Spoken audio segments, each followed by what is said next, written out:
Welcome everybody to tonight's meeting. Those online, welcome. People in the gallery, very welcome. And to all councillors, thank you for your attendance.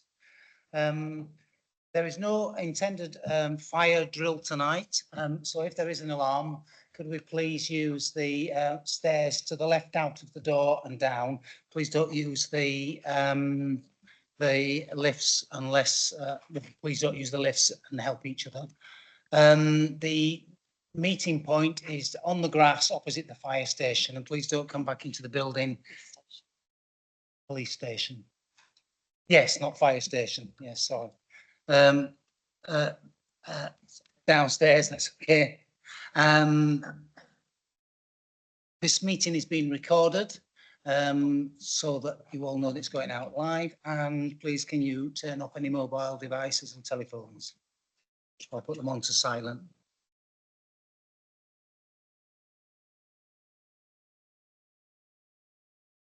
Okay. Apologies. I have some apologies here. Councillor Bacon, Councillor Sarah Redrup, Councillor Robertson, sorry, and Councillor Medland. Do we have any others? Sorry. Councillor Nicholson, who I believe has been fully.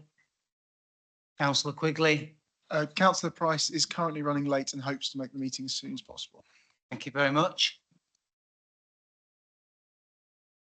So now we go to the minutes of the meetings of the 29th of January and the 26th of February, which I proposed. Is there a seconder for those? Thank you very much. Oh, sorry, a point of clarification first, but thank you for seconding. Members in the chamber, when the papers were published, the minutes for the 26th of February, item number 64, the named votes and the numbers, there was an error that has been picked up in the minutes that the chairman will sign this evening. That correction has been made. Councillor Brodie, I understand you've seen those minutes that are going to be signed and can agree that that correction has been made. Thank you, Chief Executive. Just the numbers were incorrect and 2 people were recorded as having voted who had left the meeting. Thank you. Thank you very much for that. Councillor Drew was the seconder. Any other alterations? Okay. Those in favour? Thank you. Any against? None. Any abstentions? None. Thank you. I just need to sign these documents.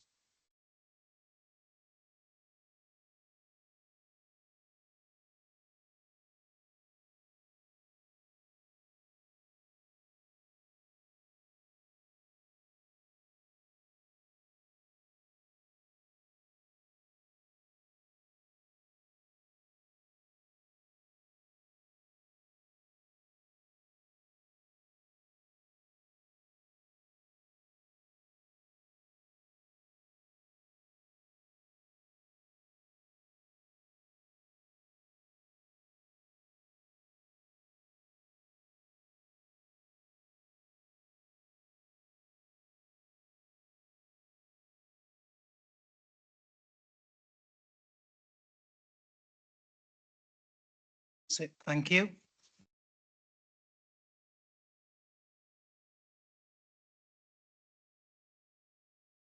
Declarations of interest. Councillor Mosdale. I think there's been lots of discussions behind the scenes, so I just would like some clarity. I need to declare when it comes to the discretionary rate debate, I personally pay for a member of my family to attend one of the private schools on the island. So I think I needed clarity on what happened. I am quite happy to leave the room or stay here or whatever, but I just need clarity on what I need to do. Monitoring officer, could you just clarify that? Yes, thank you, Chairman. In terms of that particular interest, because it's a statutory change, the change is statutory.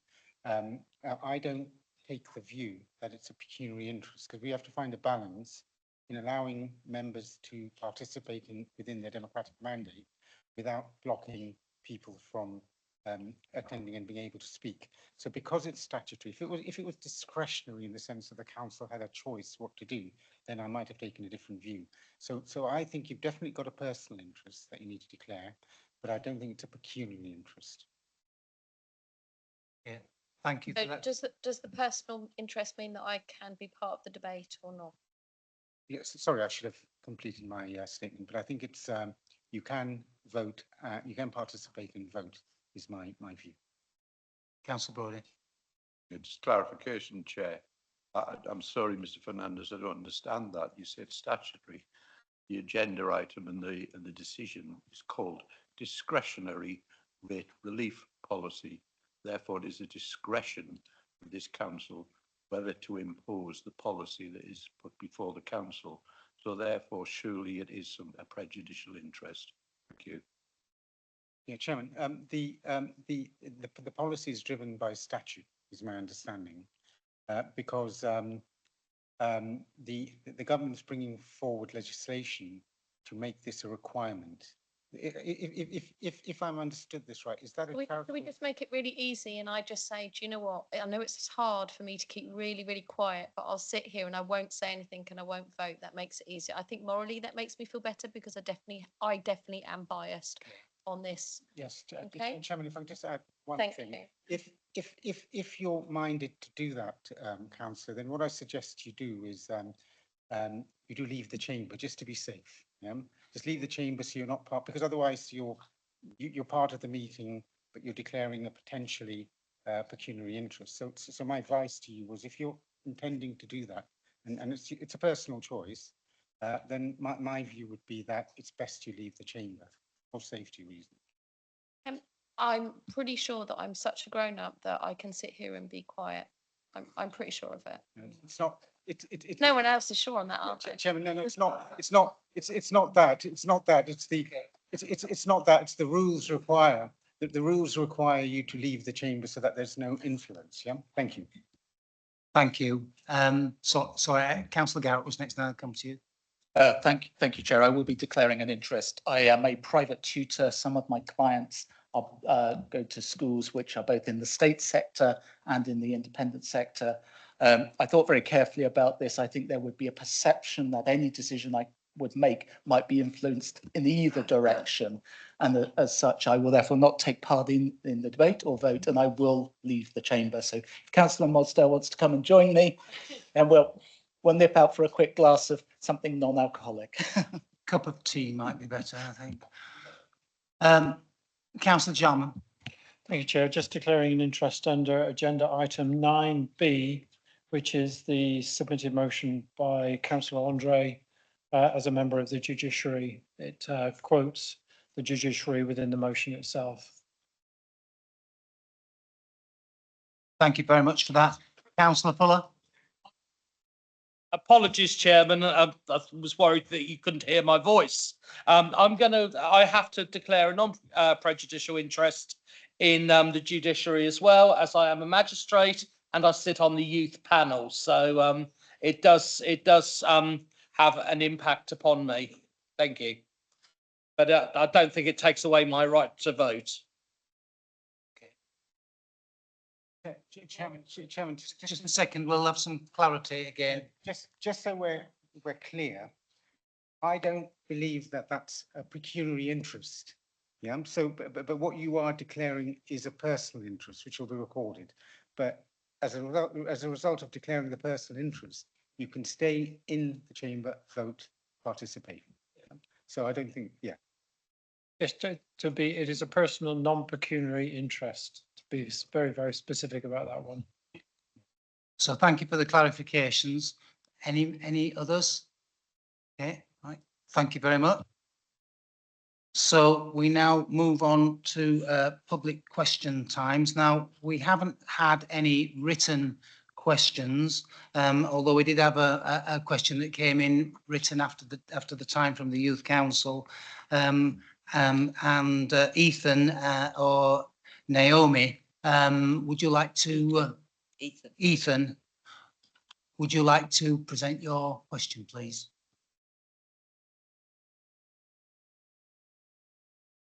Got a microphone? Yes, I do, yes.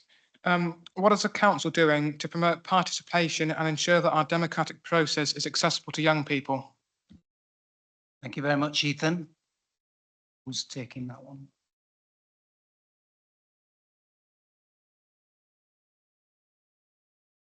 Should be perhaps the cabinet member. Okay, Debbie Andre. Thank you very much for your question, Ethan. I'm sure that we can provide you with a fuller written answer, but I would just say that when we came into this administration, it was evident that there was nothing within our decision-making template that we felt adequately represented young people. So you will find now on every decision-making template that there is a standing section that actually has to consider the impact of that decision specifically on our children and young people and their future. But I'm sure we'll be happy to provide you with a fuller written answer. Thank you. Thank you very much. Do we have any questions from the gallery? Yes, sir. Would you like to say your name, press the button and read your question? Bob Blizzard. I am the Vice Chair of IWELC and also a New Church Parish Councillor. Can the leader confirm exactly what financial assistance will be made available towards the election expenses of parish councils where there are contested elections and no Isle of Wight Council by-election taking place at the same time? And in the case of New Church Parish Council, will the Isle of Wight Council use New Church Parish Hall as the polling station, as was the case for many years, rather than the Church Hall, as the Parish Hall will is owned by the Parish Council and it will save the Parish Council money if the Parish Hall is used as the polling station? Thank you. Thank you for your question. Thank you, Bob. I can't give you a definite answer in terms of money on the assistance that the Isle of Wight Council will give to town and parish councils, but we have made a commitment to mitigate those costs. We're mindful of the costs of town and parish councils and neighbourhood councils, community councils. Sorry, Jeff, community councils.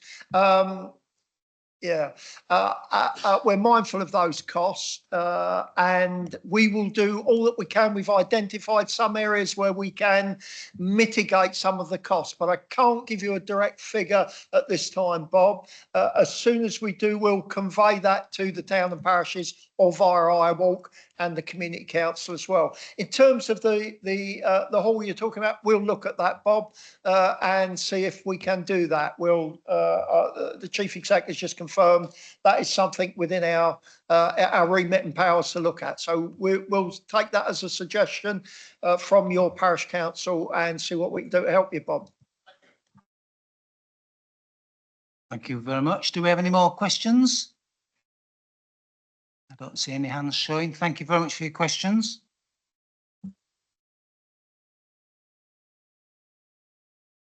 So that leads me to Chairman's announcements. Now, I didn't actually send out a report on this occasion because I covered most of that in the last meeting. I'd just like to raise just a couple of very quick things.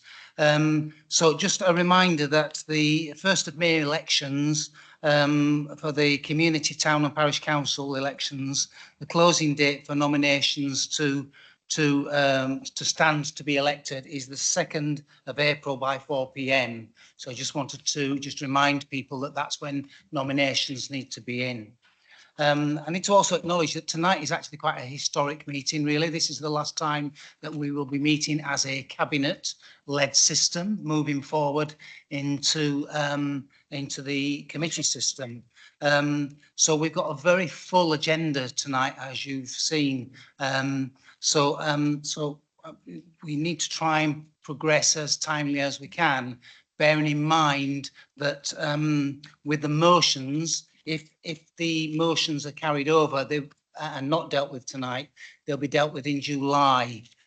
because the May meeting doesn't have any motions on it, as far as I'm aware. Well, it has some. So, that's pretty much all that I really want to say. Obviously, we're into a new system when we meet in May, and all I can do is try to encourage people as early as you possibly can to identify your nominations for the various different committees and things, thinking ahead of the game. Obviously, things may change at that time, but I'm just trying to encourage that now for all members. So, so thank you for that. Does anybody want to ask me any questions about that? No? No? Thank you.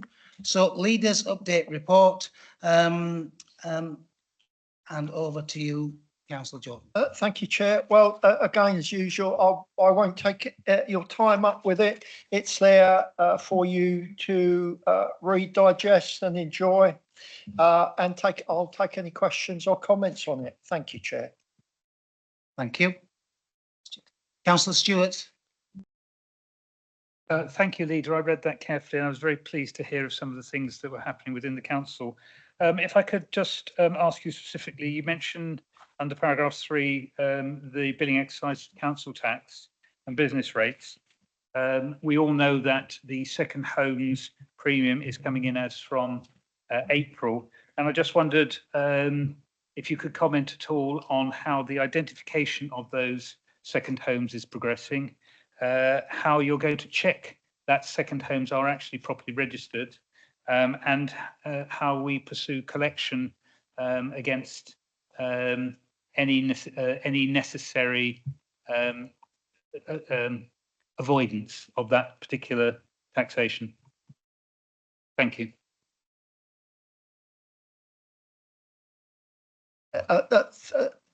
Thank you, Nick. I'm well advised that there is a process, and I think that what we will do and circulate this, of course, is send you a detailed answer of the process that we do to answer all of those questions about the second homes, how we identify them, how we verify that.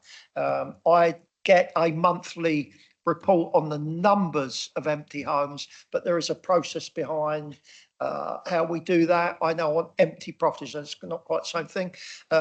We've had some actual physical visits to those properties, but let me get you a more fuller, detailed written answer, which we will circulate to group leaders and unattached members.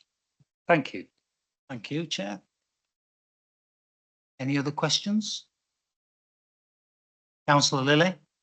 In addition to Councillor Stewart's question, within those details, could you also present the details where there are particular residents that have got particular peculiarities or complexities and would like to appeal a decision?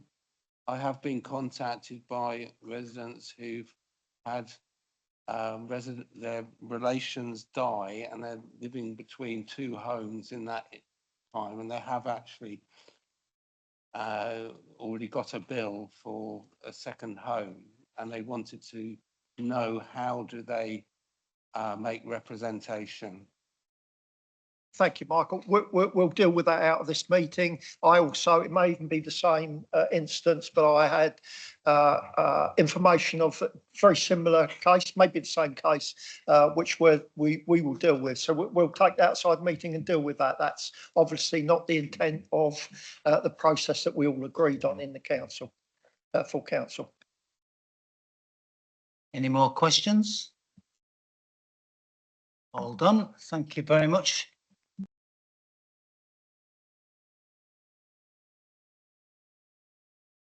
So we now have the report of the Deputy Monitoring Officer, and this is approval of the Members' Allowance Scheme 25-26, and that's 29-50 in your document pack. I invite the Monitoring Officer to comment. Thank you, Chairman. This is the report. This is the 17th report of the Independent Remuneration Panel. As councillors will be aware, there is a legal requirement to establish such a panel, and that panel then advises the council on councillor remuneration. The council does not have to take that report, follow what the report says, but they should and are required to consider it very carefully in determining an allowance scheme. In terms of the report, councillors, you've got this is the independent remuneration panel met and have suggested a scheme for covering the period from 1st of April 2025 to the 31st of March 2026.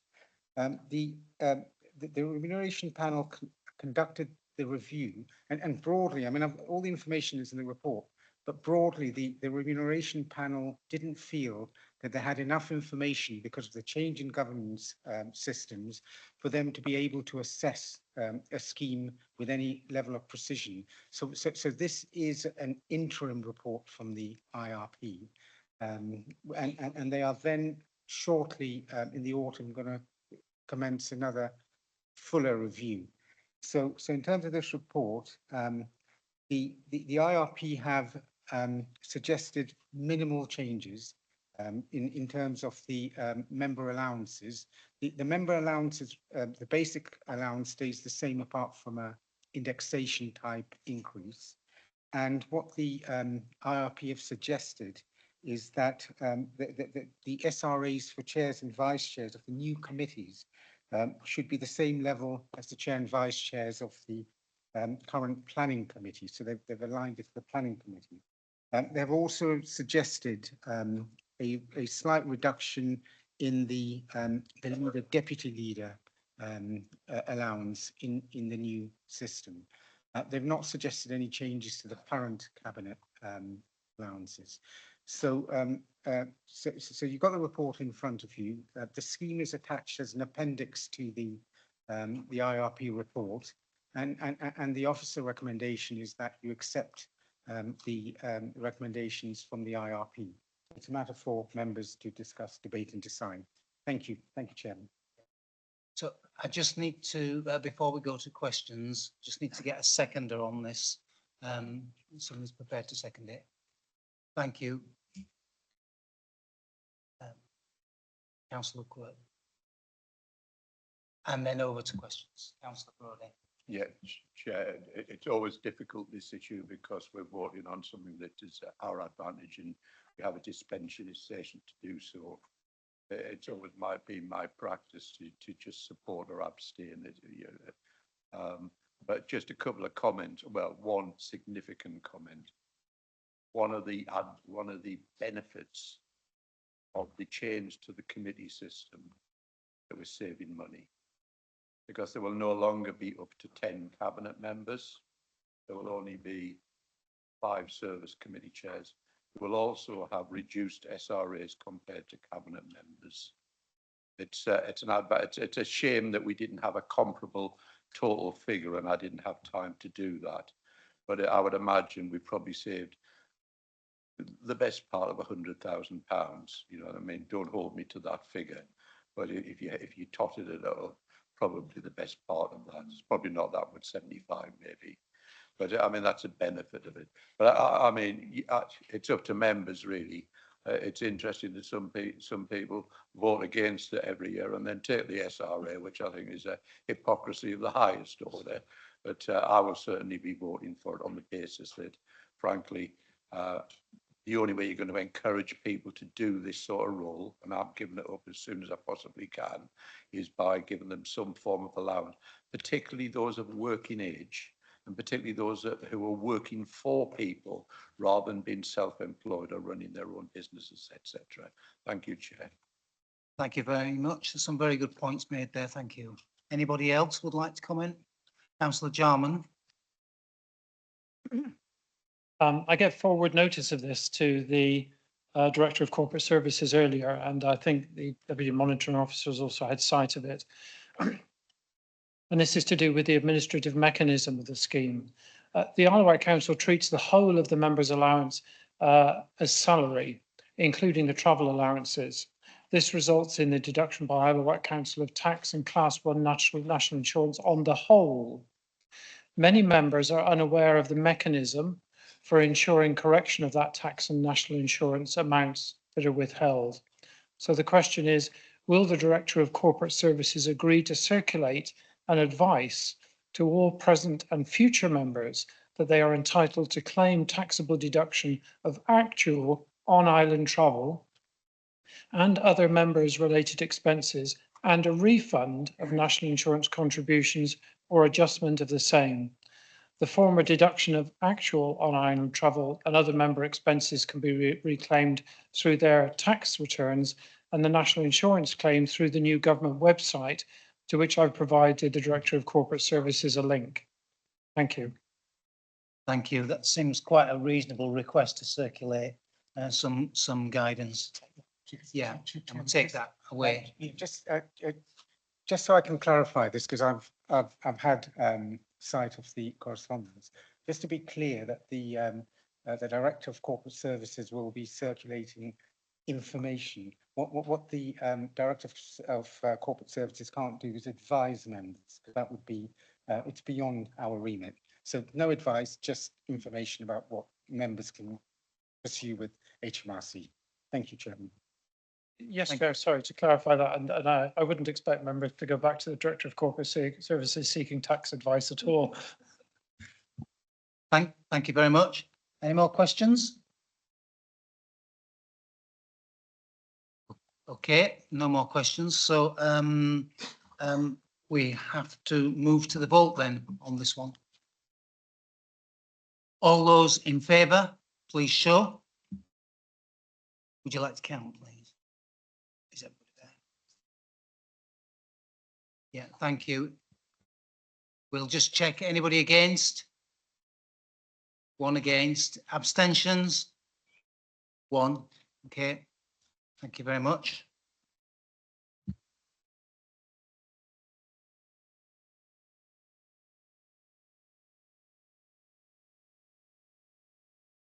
So now we move to part B, to approve the committee system draft consultation, and that's 51 to 414 in the pack.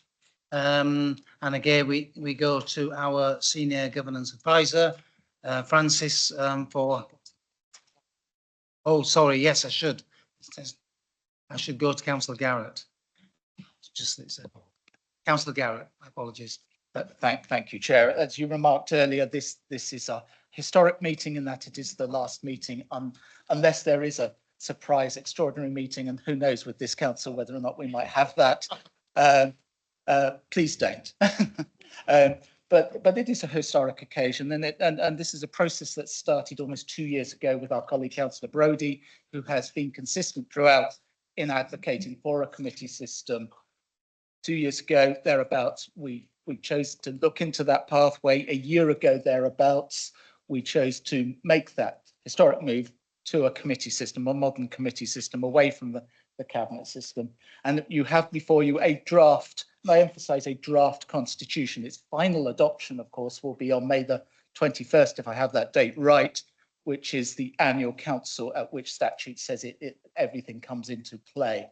So what I would say is, if you don't like what's before you today, you may still be able to revise it at some other time using due processes, maybe having to go through rescission processes. I don't know how it will quite work if you don't, but may I just say thank you, first of all, to Councillor Brodie for pursuing this. It is something that I very much agree with myself personally, but also to all the members of the Audit and Governance Committee who have engaged with this process since we took on oversight last year, and the informal meetings as much as the formal meetings that they've attended, all those other councillors, Councillor Brodie particularly, who has engaged Councillor Spink with the development of the process, and very particularly thanks to the officers of this council, the staff of this council, who have put this draft constitution together.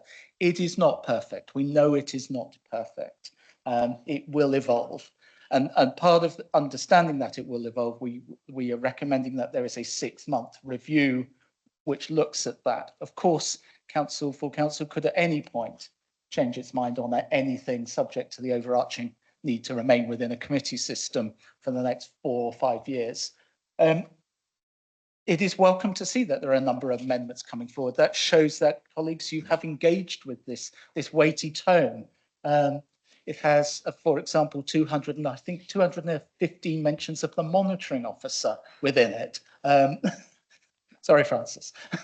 It has countless mentions of many, many things. And the fact that colleagues have been going through it, finding not just the typographical errors, but some substantive errors as well, has been really encouraging. Hopefully it didn't put too many people to sleep along the way. So I will move the recommendation there. I move it on behalf of the committee in my capacity as chair of that committee. And I would note that in those discussions, we were broadly had a consensus on what we were putting forward to you for consideration tonight, but there is at least one matter where there was some lack of consensus around that matter, and that is going to be tackled through a debate on an amendment, I believe, later on. But thank you, Chair. And again, can I just reiterate my thanks, particularly to the staff who have done so much, given the weight of everything else upon them as well. And a seconder for that? Councillor Quirk was there first. Thank you for that. Do you want to speak now or? Yes, as vice chair of the committee, a lot of work has gone in. Again, would like to thank the officers and members of the committee who've put in a tremendous amount of work. There have been numerous informal meetings as well as the formal meetings of the Audit and Governance Committee. We accept that this is probably, we're going to learn as we go on to this. So some of us are old enough to have remembered committee systems from other authorities, but we can't quite hear you, Councillor Quirk. Can you just raise your voice slightly for me, please? There's an opportunity to review this in 6 months, and so we don't have to we can learn as we go along, and there is we can put it right if we find that there are any chinks or things that don't quite work. There will be a formal opportunity in 6 months' time to formally review. Thank you very much for that. So I'll just indicate now that we've had 3 indications of amendments. Which are from, I'll indicate if that's okay. Julie Jones-Evans, Councillor Spinks, Councillor Brodie have all indicated motions. So in the order that they were received, I now go across to Councillor Julie Jones-Evans to make your amendment. Yes, thank you, Chair. It's a simple amendment, but an important one. I did send out to all the group leaders and ungrouped members earlier this morning, and to our monitoring officer and Democratic Service. So thank you very much for responses I got, and also thank you for Democratic Services for printing it out so I didn't have to. Really helpful. This is just from my experience of working with these 2 sectors.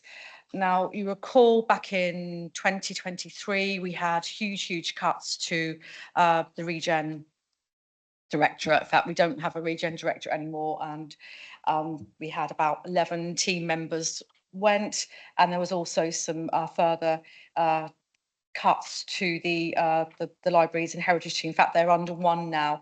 But there's so much work that gets done together, the same officers doing the same jobs, and so much crossover. I'll give you just a couple of examples. For instance, Dinosaur Isle, that's under heritage, and it was obviously one of our museums. But it's the Regen team that have done all the work with the Arts Council to get the money in. Well, most of the work also alongside our head of culture. So that's just one element, and the Regen team have very strong links with Historic England, for instance, again working on our museums, and also with Arts Council England working with our libraries. It's just would be very helpful, I think, if the work streams at the moment were kept together. We are going through a huge change now. Well, we've been through huge change already with that team. We're now going through another lot of change, and I think this is a better way forward, because I think one of the fundamental things about moving to our system was it wasn't going to cost us any more. And I do believe there's a cost with one set of officers doing a presentation to one committee, they're pretty much having to do exactly the same presentation to another committee. That you might think, well, just a committee paper, nothing more. But when you've got such a small team, it's that lost opportunity. It's the cost of lost opportunity that they're not doing any other work. So I think it's fairly straightforward. I hope I'll get some support on it, so we can support the good work that's going on, and that committee then can have a whole understanding of the work that's done and the projects that are coming forward. And also I'd like to the second part of mine was to explicitly mention tourism in the Economy, Regeneration, Transport Infrastructure Committee. It's not mentioned at all in the work streams underneath it.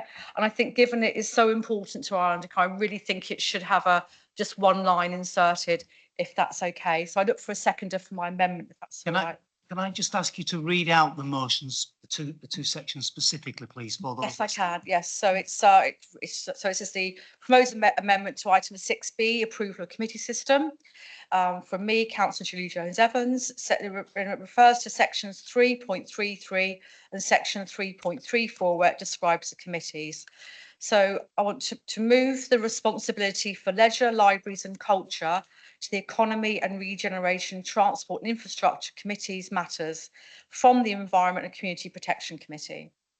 This is to reflect strategic and practical alignment of these areas and the resources of the Council as the same team delivers leisure, libraries and culture and economy and regeneration.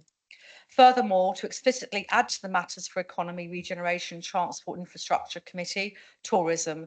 This is to better reflect the importance of tourism, given it is 38% of our island economy, section 3.3. Thank you very much. That's helpful. Seconder, Karen Lucioni.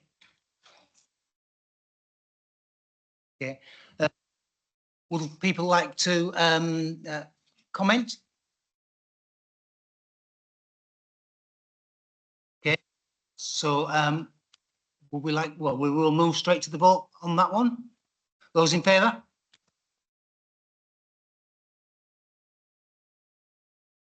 Okay. Those against? None against. Abstentions? Okay. Thank you.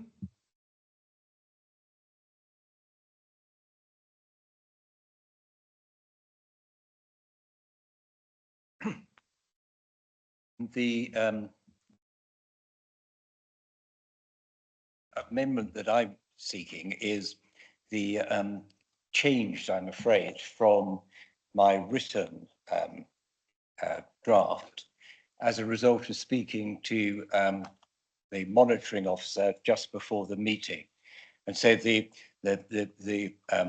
my application is as follows. The next informal meeting of the Audit and Governance Committee shall consider whether it is appropriate for the provisions regarding planning protocol stroke codes in the draft constitution to be replaced by a protocol drafted by the Planning Protocol Working Group, subject to ratification by full council at the 2025 AGM in May. So I formally propose that. Thank you very much. And your seconder, Councillor Jarman, and comments from everybody else. Councillor Brodie. Yes, Chair. I'm going to have some difficulty with this, I'm afraid, because the issue of the planning protocol has been knocking around on this council since the summer of 2021. Planning protocol working group was set up under the umbrella of the cabinet member, led by Councillor Spink. There were a series of meetings over a period of time, but it seemed to have died a death about best part of 18 months ago. We've seen nothing further. There's been no convening of the meetings, etc. And this seems to have just been sprung upon us now at the last minute when Councillor Spink realises that he needs to get something moving forward. Those meetings of the planning protocol meeting were difficult at times. there was some disagreement at those meetings. I mean, people can comment who are part of that group, but certainly Councillor Spink has his own view about how planning should work. I tend to disagree with them, and other members of the council do as well, and members of the group do so as well. I will be opposing this. I think it's been bounced through at the last minute. He should have consulted with the rest of the members of the working group some time ago, to be honest. It is ludicrous to bring it in at this point, and I would urge members to oppose it. Thank you, Chair. Thank you for your comments. Over to Councillor Stevens. Not going to make comment on the actual proposal. What I'm going to say is the way that this is once again being brought forward leaves a little bit, I haven't seen the wording. I've listened to Councillor Spink there, but I would have liked to have seen the wording so that we looked at it, digested it. That's purely me. I think it's one of these things that where something is not quite correct and then suddenly we're changing things on the hoof again. And it doesn't do us that much good when we get into when we open up a debate. So I won't be voting for it, I'm sorry to say, but I would like to point out that if we're going to continue through a committee system whereby we're going to get these things put out as a last minute, please, whoever's proposing it, write them out so that we can read the motion or the proposal. Thank you. Go to everybody else first, and then you get the right to at the end. I thought I had the right to make a speech in support initially.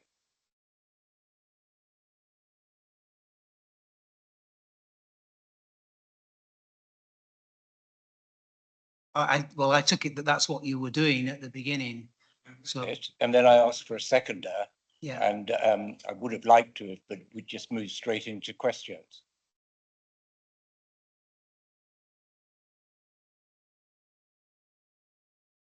yeah.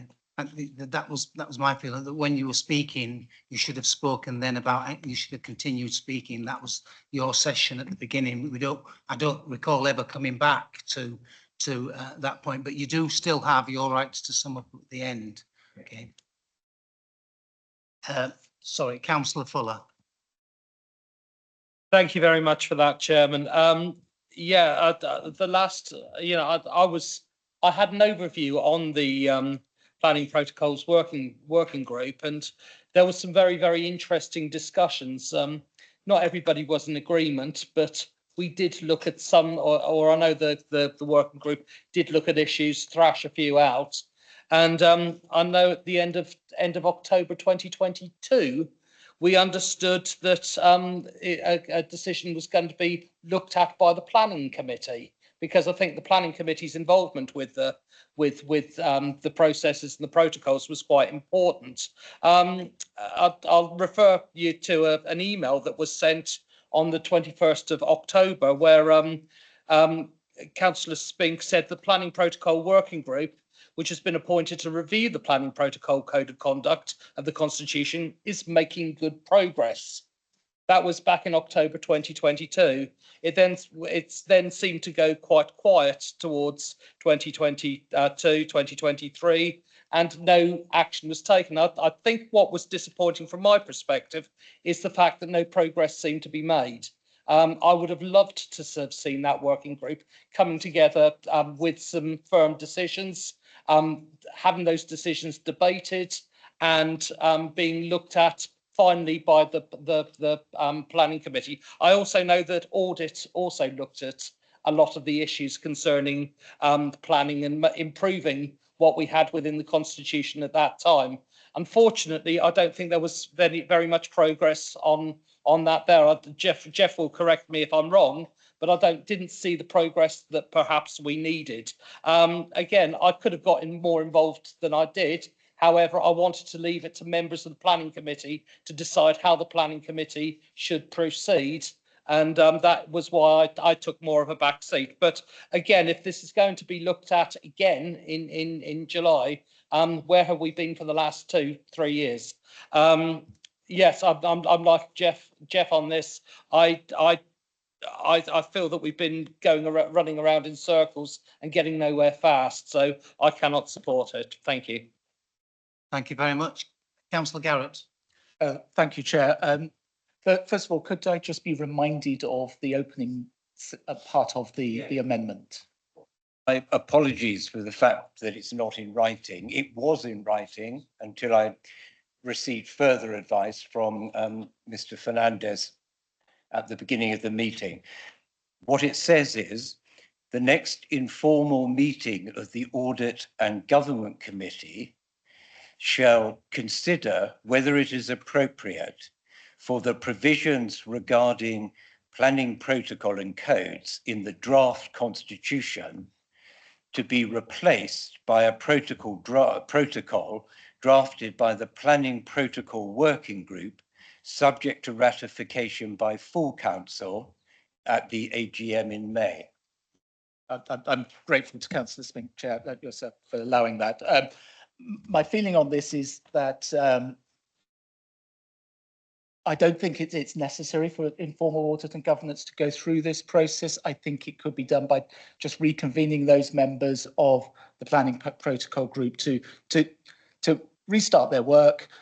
You've got a couple of months till the full council on 21st of May. And I would suggest probably just crack on, do it that way. Don't wait for audit and governance to consider one thing or another. Just crack on and complete that piece of work if you can. If you can bring something by the 21st of May, you can then seek full council's approval by potentially amending the draft constitution at that time. If it proves then that the actual work would take longer to get this right, then it could come at a full council, say in July or later. But I don't think it is something that an informal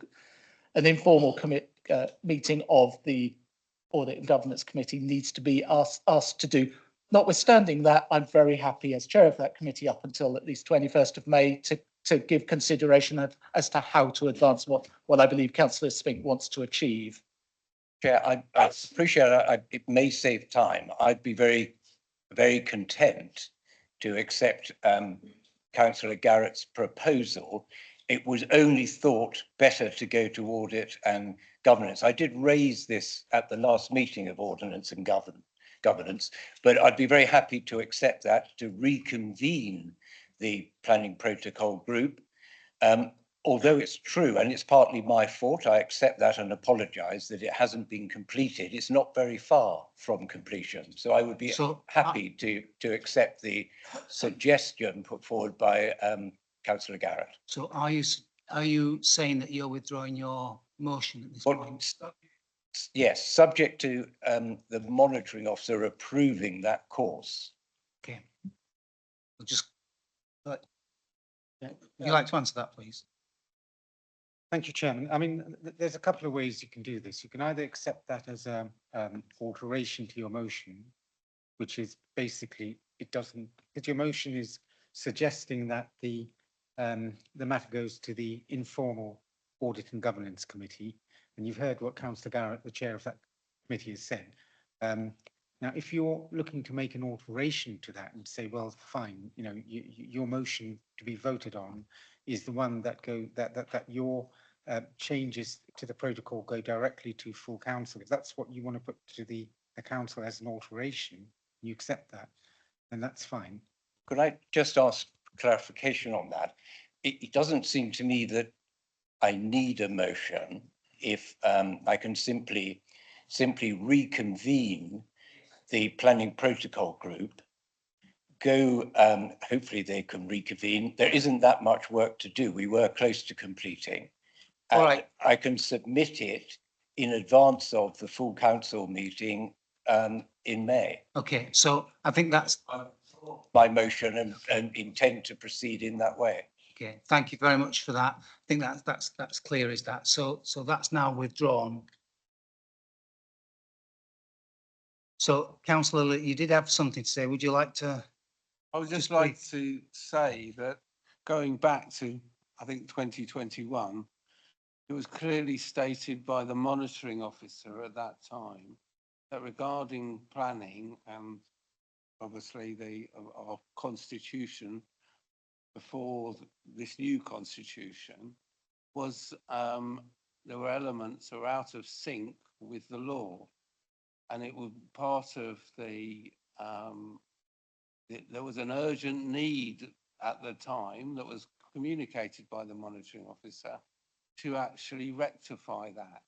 I just find it alarming that 3 years later, that hasn't actually happened. Of that, because I was the chair of planning at the time, and it was very, very clear that that needed to be done. So the fact that it hasn't been done for 3 years, I do feel quite alarming. So, Chair, I So- could sorry. explain that, No. but I think I Sorry, don't want to so- take up full council's No. time explaining it, but I'm Yeah. happy to Yeah. discuss it with Yeah.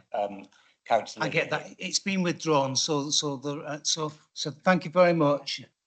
Information. Yeah. I don't think it's going to be as cut and dried as it seems to be suggested. I think the reason it sort of got suspended, for want of a better word, is because there was disagreement about not legal elements, but about the proposed protocol. So I'll be interested to see what Councillor Spink brings forward. I suspect if it's written in what he wants, that other members of the protocol working group will not be very happy about it, and that the 2 months will be quite difficult. The way in which you get a working group working, as I showed with future governance, is by achieving as much consensus as possible. I didn't drive through everything that I wanted in it. Far from it. I've had to make compromises. Indeed, one of them, I hate it. I'm going to endeavour to change it tonight. Thank you, Chair. So thank you. I think it's been withdrawn. It's been withdrawn. So I'm going to close this now because it has been May I withdrawn. just very briefly say that I don't agree with councillor Brodie's That's okay. suggestion that that is why it didn't go ahead. Yeah. Okay. Thank you. I simply have to put that on the record, that I don't wish to say any more. Thank you. Okay. So thank you. It's been withdrawn. And I think the key words are draft. So there is time yet for people to make adjustments and amendments. So thank you for that. Councillor Brodie.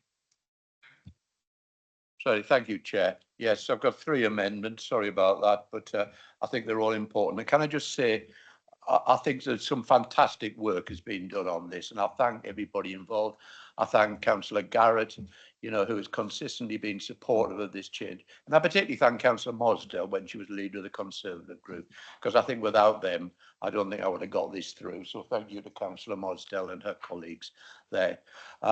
Very quickly, I mean, the first amendment is, and I mean, you've got in front of it, is to add to paragraph 2.56 under part 2, article 6 of the draft new constitution, which is pages 212 of the constitution, the words, and chair of the Policy, Resources and Finance Committee. That's to add to the election of a leader of the council, that they should also be the chair of the proposed new service committee for Policy, Resources and Finance Committee. If you recall, the extraordinary full council in May last year, we debated this. The proposal to separate the roles was narrowly agreed. I wish to test the wish. I'm doing my best. Yeah. I wish to test the opinions of a full council again tonight. I do think it is ridiculous to have a separation of roles between a leader and the chair of possibly the most important committee of the future council under a committee system. The arguments were put that it may have different skill bases and all the rest of it. I don't accept any of that. If you're going to be the leader of the council, you should be capable. You should be a tough person. You should be able to cope with the financial elements of it. You should be able to deal with it. I'm not even saying that Councillor Jordan's got all those skills, but he does his best. But I certainly think that when I reflect back to when we used to have a policy, a committee system on the Allowance in the days of Bob isn't here now, but Maurice Barton. Maurice Barton wouldn't in a million years have not chaired a Policy and Resources Committee as the leader of the council. And it has to be said that historically he was the best ever leader of the county council and this council.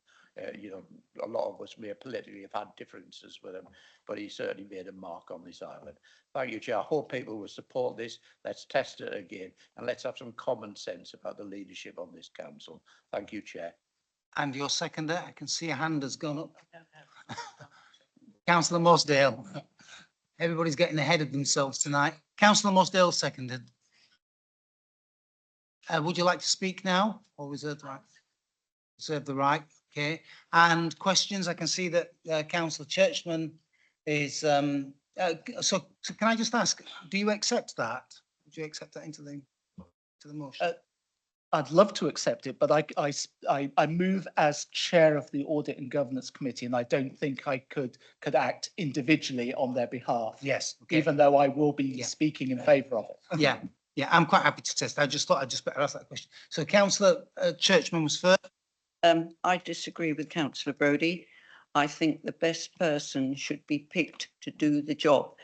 And being an expert in finance does not necessarily make you a good leader. I think the two can be quite different.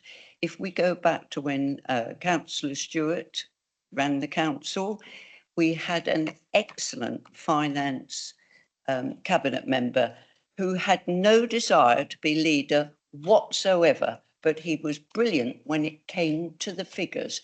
And as a council, the 39 people here should be working towards being a combined unit to pick the best brains to run these committees.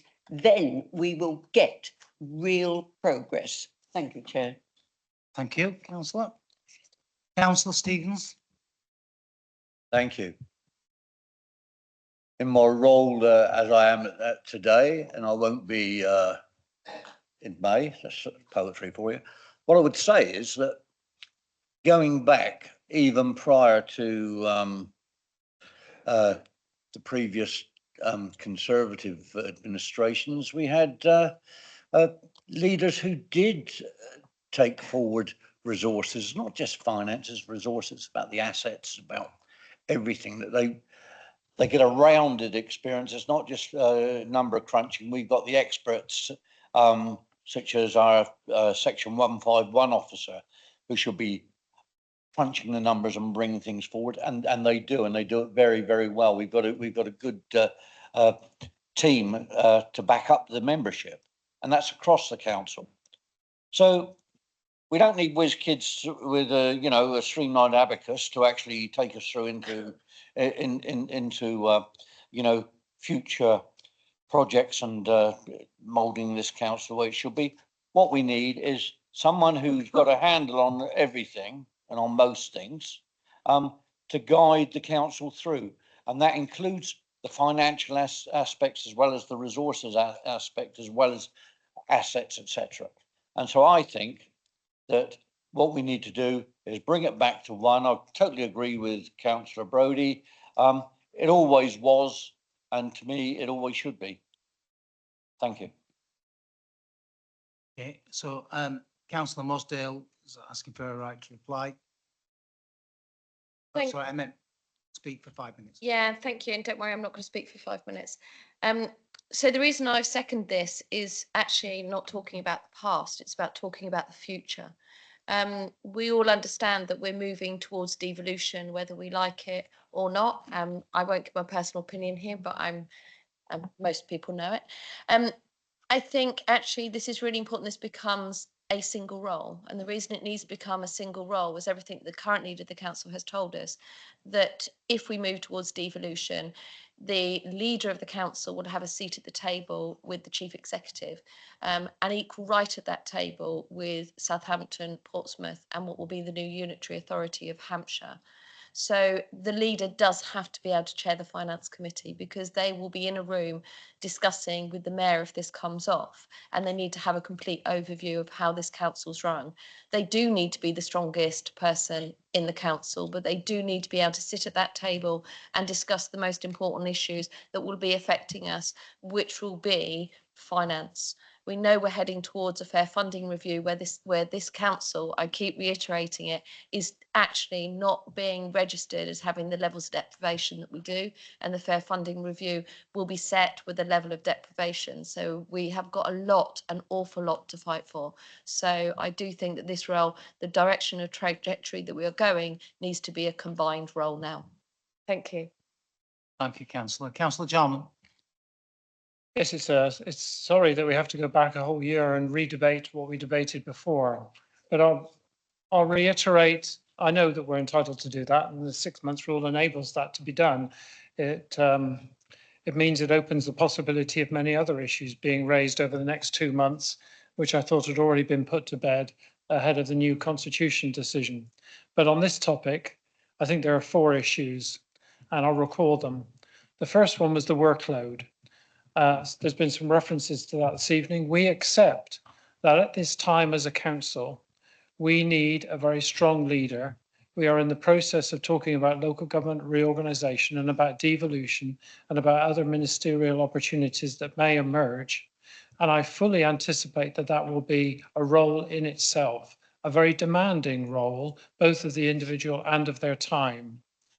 The role of dealing with the finances, policies and resources of this organisation is equally demanding. There is nothing to say that those will require the same skill set of the individual in terms of their ability. In fact, if I look at those 2 roles, I would see them as quite distinct, requiring different abilities of the individual. What we did last time was to agree that this full council can appoint to both roles. It can choose under this constitution that you see before you to appoint the same person, or it can choose to appoint different individuals. It may well be that any given individual is good for one role, but not for the other. This full council can make that determination. It also means that an individual who wants to put themselves forward for one of those roles does not have to take on both of them simultaneously.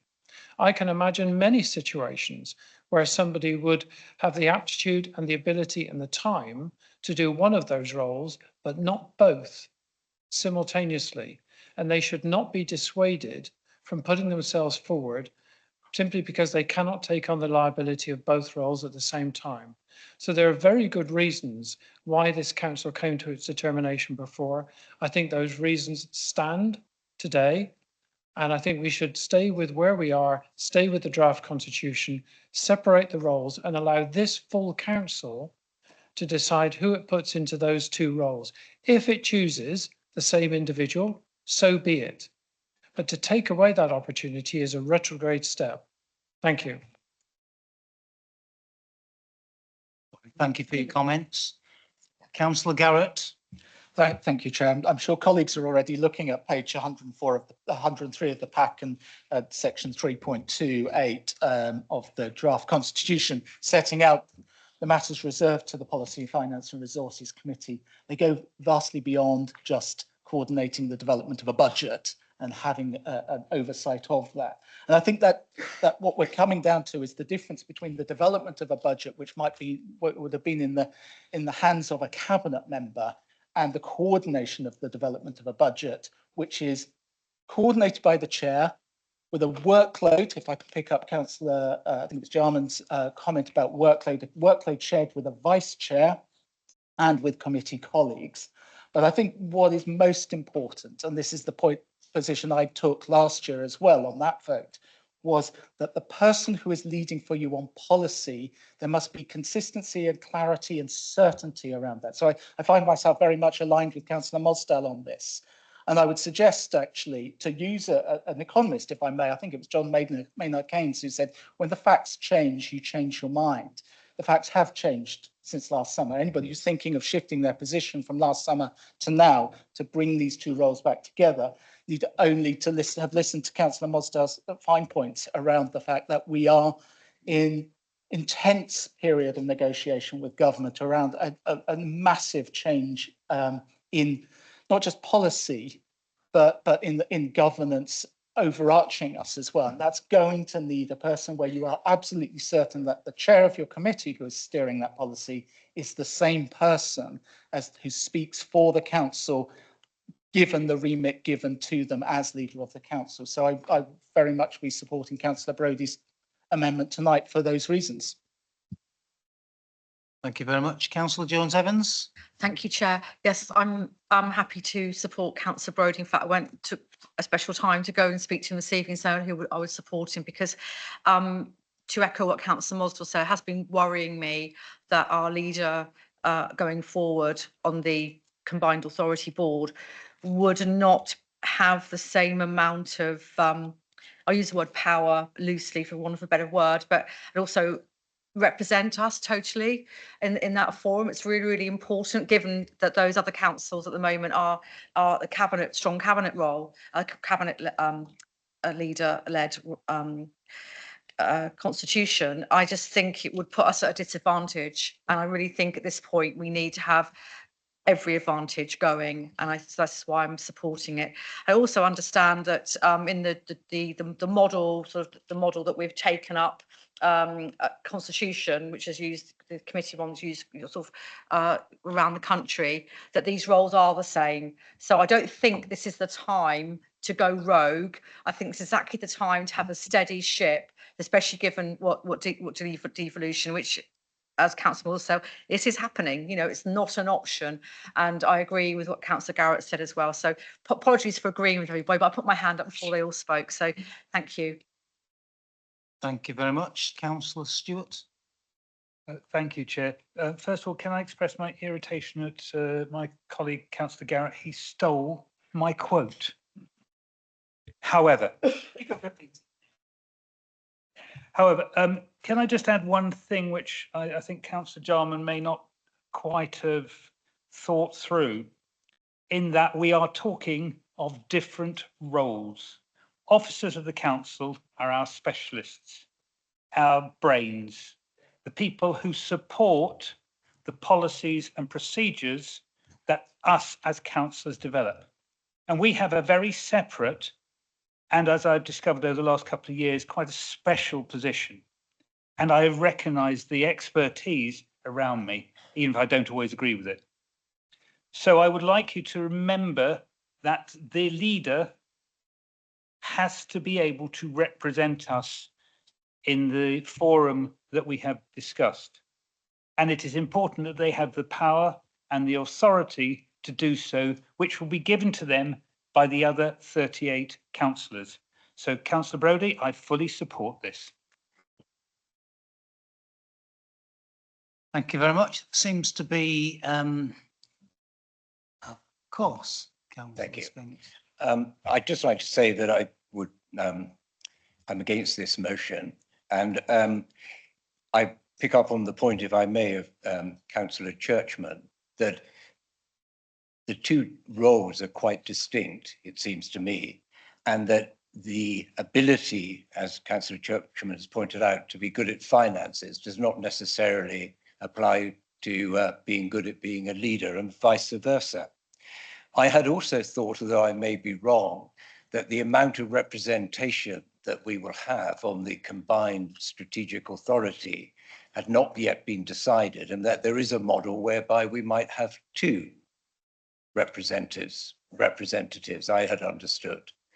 If that is right, then both could attend, but I see no problem if it's only one, with it being, for example, the leader having been put fully in the picture by the person who understands the finances. I think it's a huge workload to be involved with both. And I think it would be much better to have two specialists, as it were, dealing with their own field. Thank you very much. Councillor Brading. Yes, thank you, Chairman. Firstly, there's a lot of good comments going around, and it's an important issue to debate about the roles, etc., etc. There's a bit of comments around, you know, our seat at the table under devolution. It's a bit assumptive. We haven't done devolution yet. So I think we need to be careful on our language around seat at a table with the other authorities, because we have not agreed to devolution yet. That's a sore point. Under 2.67 in the new constitution, that does actually say that all chairs of all committees are elected at full council anyway. But the point that Councillor Brodie's making is that, you know, the leader and should be the role of chair of the Policy and Finance Committee. Now, just on a technical matter, we voted, I voted for it, that we split the roles. The vote was taken at last May's meeting. Subsequently, a vote was taken to delay the new constitution for a year. So therefore, are we now outside of 6 months of that decision, or was that decision dependent upon when the new constitution started? So technically, what I'm saying is, when the new constitution starts, we have voted on that constitution to split the roles. Has that now 6 months rule finished? Yes, Please. my understanding is that we are outside that 6 months. So just to be clear, and I've discussed that previously. Sorry, anybody else? No? So, right to reply, councillor? Brody? As it's an amendment, I have no right of reply. Thank you, Chair. Now you got me because you said it was your right to reply earlier, that's why. Okay, so those in favour, please show. Yes, count, please. Yeah.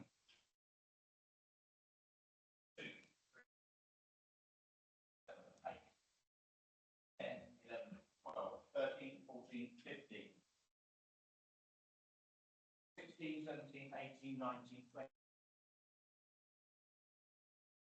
26, 6, chair. Yeah. Those against? Well, against. 2, 3, chair. 4, chair. 5, you voting chair? Yes. 5, chair. 5, thank you. Abstentions?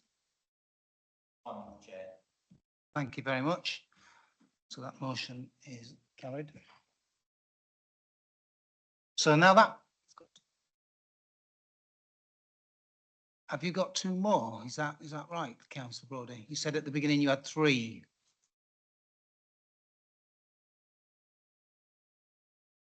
Yeah. Yeah. Yeah. Yeah.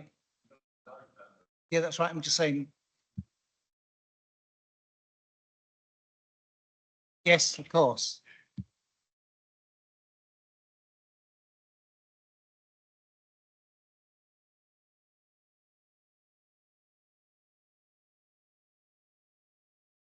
Apologies. Right. There isn't a formal set of words for you to vote on. It's just a principle to be voted on here. I took advice from Mr. Fernandez, and I'll read out the words that are here for anybody who hasn't seen it in the gallery. Insert somewhere in the new constitution the following provision for major decisions. Officers and the informal working group of the Audit and Governance Committee consider and present for inclusion in the final constitution to be adopted by Council at its annual meeting a procedure that will allow major decisions of a service committee to be called into a full or extraordinary council, which could be by 10 councillors requesting that of the monitoring officer within 5 working days. The reason I proposed that is because one of the fundamental drivers of my opposition to the cabinet model since 2000, so it's a quarter of a century I've opposed this system now, is the fact that cabinets make decisions to the exclusion of the vast majority of councillors. Now that may be all well and good if you've got a massive majority, as we've seen some in my time on this council when the Conservatives have been in control. But particularly on this council, where we have 12 members of a group who have 8 members in the cabinet, taking significant major decisions, such as the recent ones on, well, tomorrow night, presumably, on surplus school places and on devolution back in January. I think that's entirely undemocratic. I do think that under the committee system, service committees will be responsible for a great deal, but there will often be contentious decisions. I think there needs to be a mechanism for them to be brought to full council. I think that's very important. I've made a suggestion of words there. I don't know if it's right, but I'm not holding the working group and officers to anything anything specific there. It's a suggestion that a quarter of the council would be sufficient for there to be either a full council or an extraordinary council consideration of a major decision. So I hope you'll support that. I think it's eminently common sense. I know you're all Democrats. The move to a committee system got overwhelming support, and I think this ensures that major decisions would be made by full council, and we wouldn't see the criticism that the cabinet of 8 are receiving over some of the decisions recently. Thank you, Chair. Thank you very much. And look to a seconder. Councillor Churchman. Would you like to speak? If I could just add something to this. At the moment, we have 8 cabinet members who take really important decisions. If we don't bring really important stuff back to council, then we will have a committee of 9 people making important decisions. Thank you, Chair. Thank you very much. Anybody would want to speak, please, councillors? Nobody's indicating? No? Yeah, so move to the vote. Those in favour?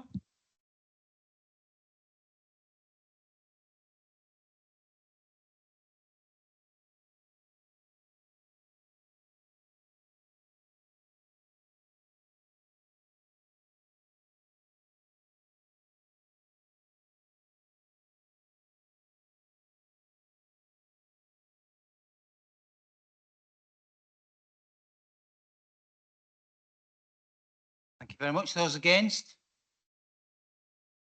None. Abstentions? 2. Thank you very much. That's carried. And back to you again, Councillor Brodie. Thank you, Chair. And the final one, a little bit more obscure. Delete paragraph 4.55 under part 4 procedural rule 9 draft new constitution page 412, which is on page 178 of your full council papers if you want to refer to it. Essentially, there is a form of wording that seems to have been, I don't know where it's come from, to be frank. This new constitution is supposed to reflect a move to a committee system. What we have is a form of words that seems to give a fail-safe to incompetent chairings of meetings, and I'll read you the words. The chair shall move any motion that has been put prior to the conclusion of any meeting under this rule to the vote. That's at the end of a meeting, when a meeting's finished, the 3 hours or whatever the maximum is. In such circumstances, the duration of the meeting is extended to enable the votes to be counted. The meeting shall close immediately after the declaration of the result of the vote by the chair. Any remaining items of business at the chairman's discretion will either be referred to an extraordinary meeting or the next ordinary meeting, or will otherwise fall for not being considered. Now, I don't know where that came from. It's nothing to do with the committee system. And it looks like some members, perhaps Andrew, of your working group, have got some agenda here and have slipped in something which I would call the guillotine procedure. I think you would also call it that. You know, that has never existed in our constitution before. If you're chairing a meeting, you should manage it. If there's a proposal being made, you should ensure the vote takes place before the end. However, there is a long-standing democratic tradition in this country of talking something out. It's called a filibuster in Parliament. I don't know what we call it here, probably just waffling on, but it takes it. It means that you see out the time, and I've done it in this room in the past quite effectively. I've done it on committees sometimes quite effectively, and I don't think that should be removed. It's an important part of democratic debate, but to insert this into our new constitution just allows people who aren't very good at chairing to have a fail-safe, a fallback position. I think that's wrong. It's nothing to do with the move to the committee system, and I hope you will support this amendment. Thank you, Chair. Thank you very much for that. Do we have a seconder? Councillor Garrett. Thank you, Chair. Councillor Brodie, my memory of exactly how this emerged is somewhat foggy at the moment. It did come up a few months ago in informal Audit and Governance for discussion. There was some discussion around it there that what was then proposed was even more heavy-handed, if I can use that word. Others might take a different view of that. So we did go back and ask for something lighter touch to come forward, and this was what was brought forward. I hope I remember rightly that even then I was saying I thought that would be unnecessary, because I thought the procedure rules that we already were carrying over into the Constitution would allow for that. And we had a small discussion around this at formal Audit and Governance just gone. There was no general consensus that I could see as chair at that moment in time, one way or another, which is why it still remains here as a recommendation.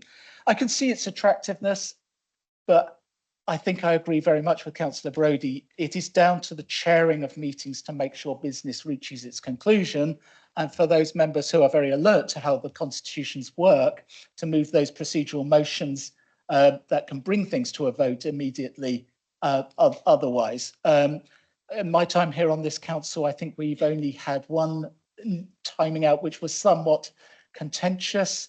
And very recently, we've had at least one vote on a motion where it was immediately to go to the vote in order to achieve a vote within the time available.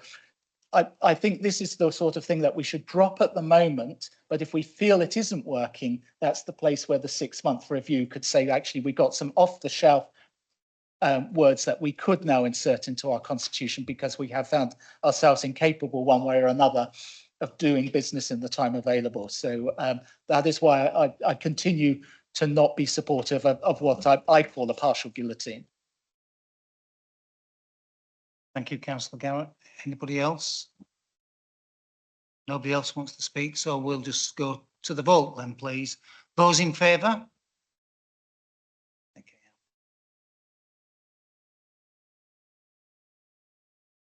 Those against? 1 against. Abstentions? 3. Thank you.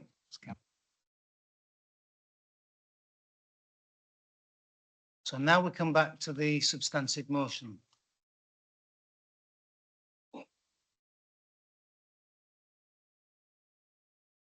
Would anybody like to speak, Councillor Garrett? If I may, Chair, to speak to the substantive, I know if my colleague Councillor Sarah Redrup was here tonight, she would be speaking about the place of scrutiny, and particularly health scrutiny, which she has chaired so ably over the last year, and has had extensive discussions with officers around this as well. What I assured her was that I would raise that her point about how health scrutiny will be managed within the community system, currently sitting within a service committee's remit. It is a very important statutory function of this council. It carries over into the new system. It is very much something that I think we would see as one of the priorities for the 6-month review.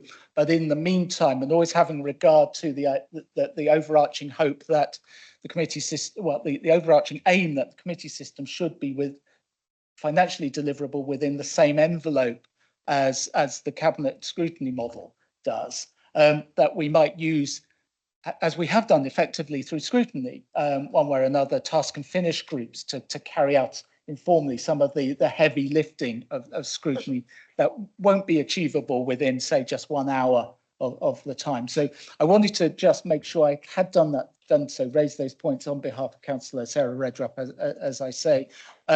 Certainly, I do believe it is going to be one of the aspects that will be very much live through those first 6 months and pretty much top of the agenda of the six-month review. But otherwise, in commenting on what you have as a substantive, I would just say, here we are. We have something that will work from May the 21st.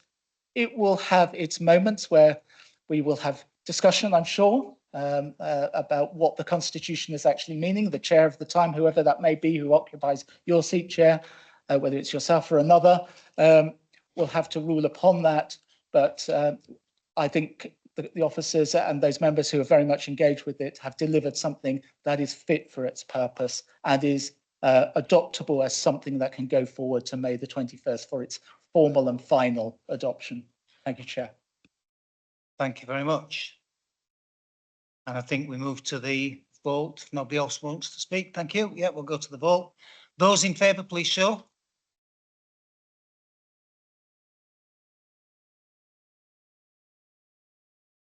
Thank you. Those against? Abstentions? Just mindful that you didn't, 2 abstentions. Yeah. 2 abstentions.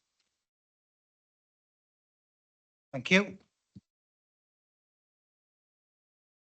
That concludes that particular. So now we go to review of political proportionality, nominations and appointments. And now we go to Francis to discuss that. Thank you, Chairman. There is a report in front of you. As members will be aware, there is a legal requirement to review proportionality on committees and through the council to make sure that the political representation reflects the groupings at the council. The council has had some fairly minor changes, which has triggered the need for the proportionality calculation.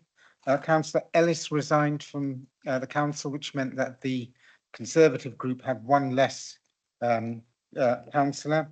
Councillor Love, the chairman, resigned from the Alliance group, which means that the Alliance group has 1 less member, and the Councillor Love becomes a member of the non-aligned. So having considered all that, we've run the calculations which are in Appendix 1 of the report. It's quite a mathematical calculation, but it's not exactly mathematical calculation because of the fractional nature of these things. Having run the calculation and having applied the proportionality as best we could, taking account of the principles of the legislation, we have come out with Appendix B has got the current memberships and the changes in memberships. So in terms of Appendix B, there are very few changes actually that have been thrown up in the mathematical and principal calculations. So if I can just take members to the main ones, and then we can just get nominations and we're clear who those nominations are. In terms of the changes, there is the Harbour Committee. At the Harbour Committee, there is 1 appointment to be made from the unaligned councillors. So, council just looking for nominations for that from the unaligned. Chair, as you know, I as one of the unaligned member, I consulted by email with yourself, Councillor Adams and Councillor Quigley, when this paper came out, and so far the only person who's expressed any interest in the Harbour Committee is yourself. So I would nominate Councillor Love for the Harbour Committee, but we also agreed that for what's remainder of this proportionality, which is 2 months, because it'll all change again by May the 21st, for the remainder of it, Councillor Love will replace me on the Appeals Committee field. Okay.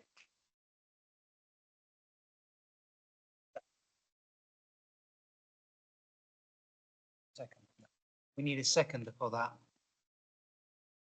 Thank you very much, Councillor Adams. Those in favour? Those against? Abstentions? None. Thank you. That's carried. Thank you, Chair. I mean, the next committee is the IDC committee. Yeah, the next committee is the IDC committee. Councillor Brodie, can you just turn your microphone off? Thank you. Thank you, Chair. The next committee is the IDC committee. The Alliance group lose 1 member from that committee, but they still have 1 member on board. So, Chairman, in terms of the nominations from the groups, because we talked about the unaligned, but in terms of the groups, it is the groups preference that needs to be taken into account because the proportionality reflects their yes, sorry, apologies.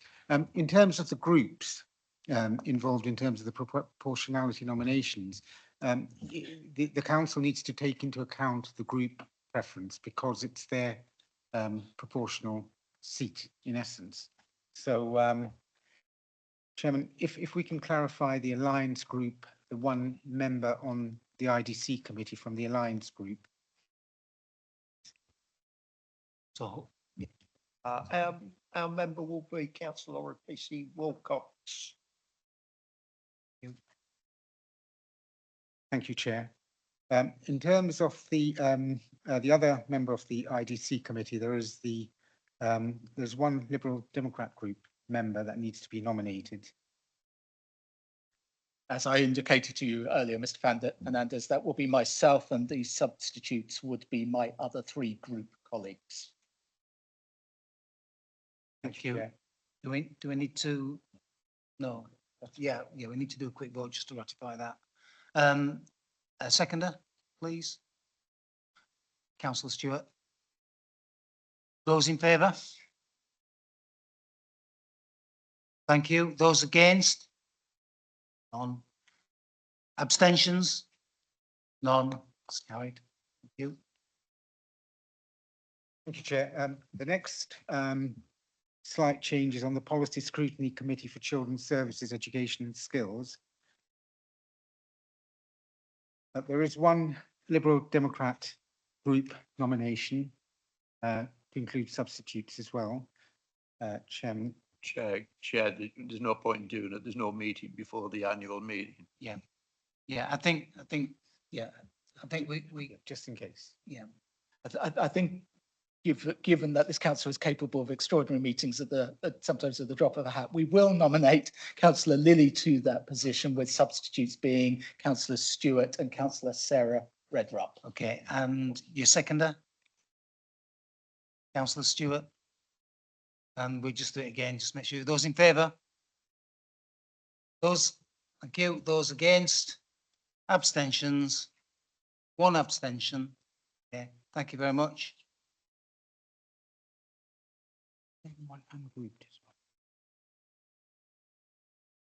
Just give us a second. Thank you, Chairman. The next one is the pension fund.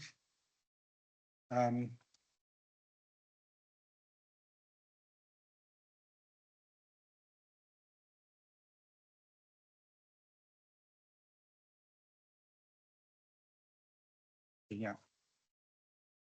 In terms of the pension funds, this is not, my understanding is this is not as a result of proportionality. It's just that there is no nomination from the unaligned for the pension fund. It may be that the unaligned, there are no takers, but I think that there is a vacancy. That is correct, Mr. Fernandez.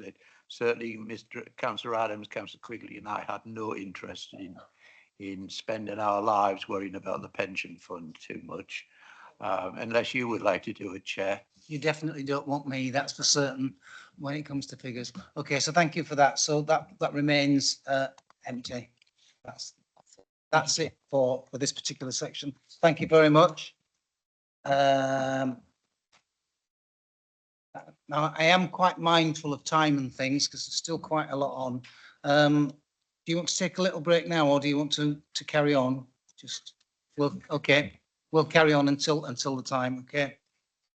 There is a break later on after the next two items, and after item 8. But it's item 7, Cabinet Member for Housing and Finance, discretionary relief, pages 415 to 472. It's exactly what I've got, Chair. Page 415 to 472. The report before you recommends changes to the council's non-domestic rating discretionary rate relief policy to mirror the changes that have been made to the Local Government Finance Act of 1988 to end the mandatory 80% charitable relief eligibility to private schools from the 1st of April 2025. A cut to the chase, at present, state schools do not receive any form of rate relief. They're not eligible for mandatory charity relief, and they do not receive any discretionary rate relief. Private schools do currently receive 80% mandatory charitable relief, but do not receive, and they haven't received, any discretionary rate relief top up. So what we're dealing with is what hasn't happened in the past, and what we're trying to do is formulate where we're going to in the future with our discretionary rate relief and access to it. This levels out the playing field with state schools and private schools with regards to the amount of tax and rates that are paid, because at the moment private schools are charitable entities and get access to their scope there to claim money back through. What I would say, the government's legislative changes are primarily driven by the aim to create a more equitable system and to bring private schools currently receiving that charitable status, it's about the charitable status, in line with state schools who aren't. State schools are not within the scope of discretionary rate relief policy, and therefore to provide equity to the system, it is now proposed to remove private schools from within the scope of the discretionary rate relief policy also, so that the private schools cannot claim through the discretionary rate policy, and therefore they're on an equal par with state schools. Have you got that? Good. Last month, we set a balanced budget, which didn't account for any change to the discretionary rate relief policy. Any plans that increase the cost of discretionary rate relief to additional organisations will need to be offset by reducing the relief provided to other charitable organisations that have previously benefited from this relief. These charities provide valuable services to the community and relieve the council of a cost burden that it would be that we would otherwise incur. What I'm saying there is that we rely on a lot of our local charities around this island, and we do give that relief to them. At this moment in time, we've budgeted for that, and we can continue to support all small charities who support our residents. What I would say is that if we have to widen the scope, if we go, there's three options here. If we went for option 2, then what you would find is that we would have to readjust the pot if there was a call made on our discretionary rate relief. In summary, and I'm going to summarise very quickly, the government's legislative changes are primarily driven by the aim to create a more equitable system and to provide those private schools currently receiving charitable status support in line with state schools. State schools are not within the scope of the discretionary rate relief, as I've just said beforehand. It's now proposed to remove private schools from within the scope of discretionary rate relief also. Last month, as I said, we set a balanced budget. What I would like you to look at is the evaluation and risk management on page 421, where it gives the options. Option 1 will manage the financial burden on the council, keeping awards to those most in need within the community, which support the objectives of the council, whereas option 2 will not. I'll move on to paragraph 36. Option 1 also provides fairness and equality in treating private schools on the same level as state schools by aligning the discretionary rate relief policies for private schools with those of state schools. Council can ensure that all the educational institutions are treated equally in terms of financial support. And what I would say is that when you're looking at the evaluation, I'll move down the page just a little bit further. The original purpose of discretionary rate relief was to provide assistance where a business or business property does not qualify for mandatory relief, or top-up cases where ratepayers already relieve mandatory relief. So, thank you, Councillor. I'll leave it there, but as I say, you can see that private schools aren't in the receipt of this discretionary relief at the moment. Thank you. Thank you. Thank your seconder.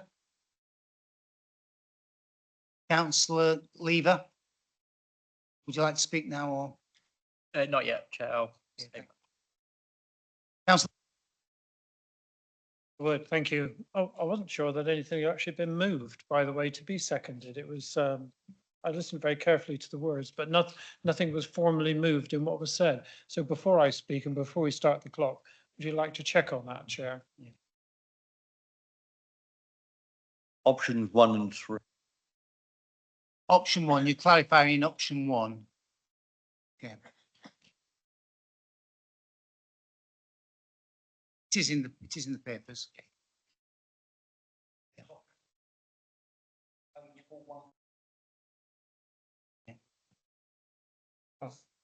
Yeah. Yeah.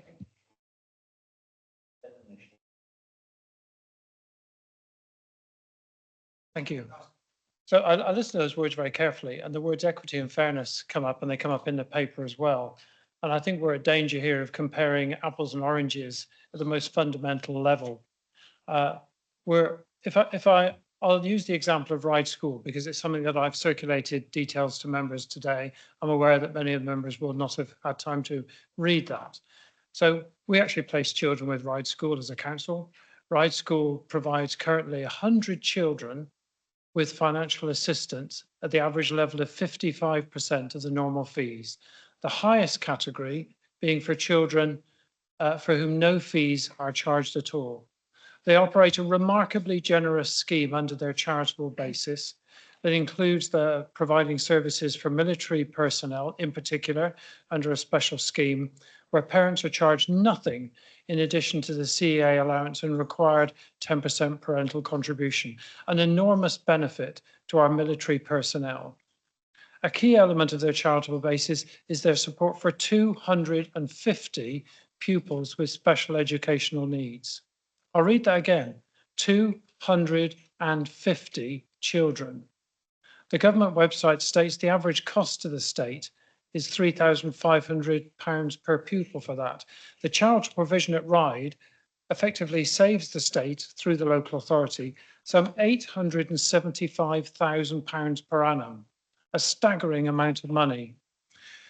Quite apart from the 11.8 million that they bring to the island in terms of domestic value here and their policy of sourcing products on the island, being in business, of course, to our businesses, and the demonstrating of the charitable elements that they use, it's clear that RISE and others like them represent an asset to our island, the children of all categories, and to any hope we have of future regeneration. I believe we should be doing everything we can to encourage such charitable enterprise rather than seeking to add one more death by 1,000 cuts by burdening them with 200,000, that's what it represents, of additional costs with preventing them access to DRR. It's not simply a matter, as was expressed at one other meeting, of £5 per child per week. This is a cost to them, the 200,000, which would be paid by the loss of an equivalent level of means-tested financial assistance to children. I've had discussions with them about what that would mean. And clearly, I know, I won't say it directly, but I'm sure that it would be quite useful for any member who would like to go along and tell which of those military children, which of those SEND children, which of those special needs or other deprived children on the island cannot no longer have that place, who would like to leave. This is outrageous. Thank you. Thank you. Anybody else want to speak? Councillor Stewart wants to speak.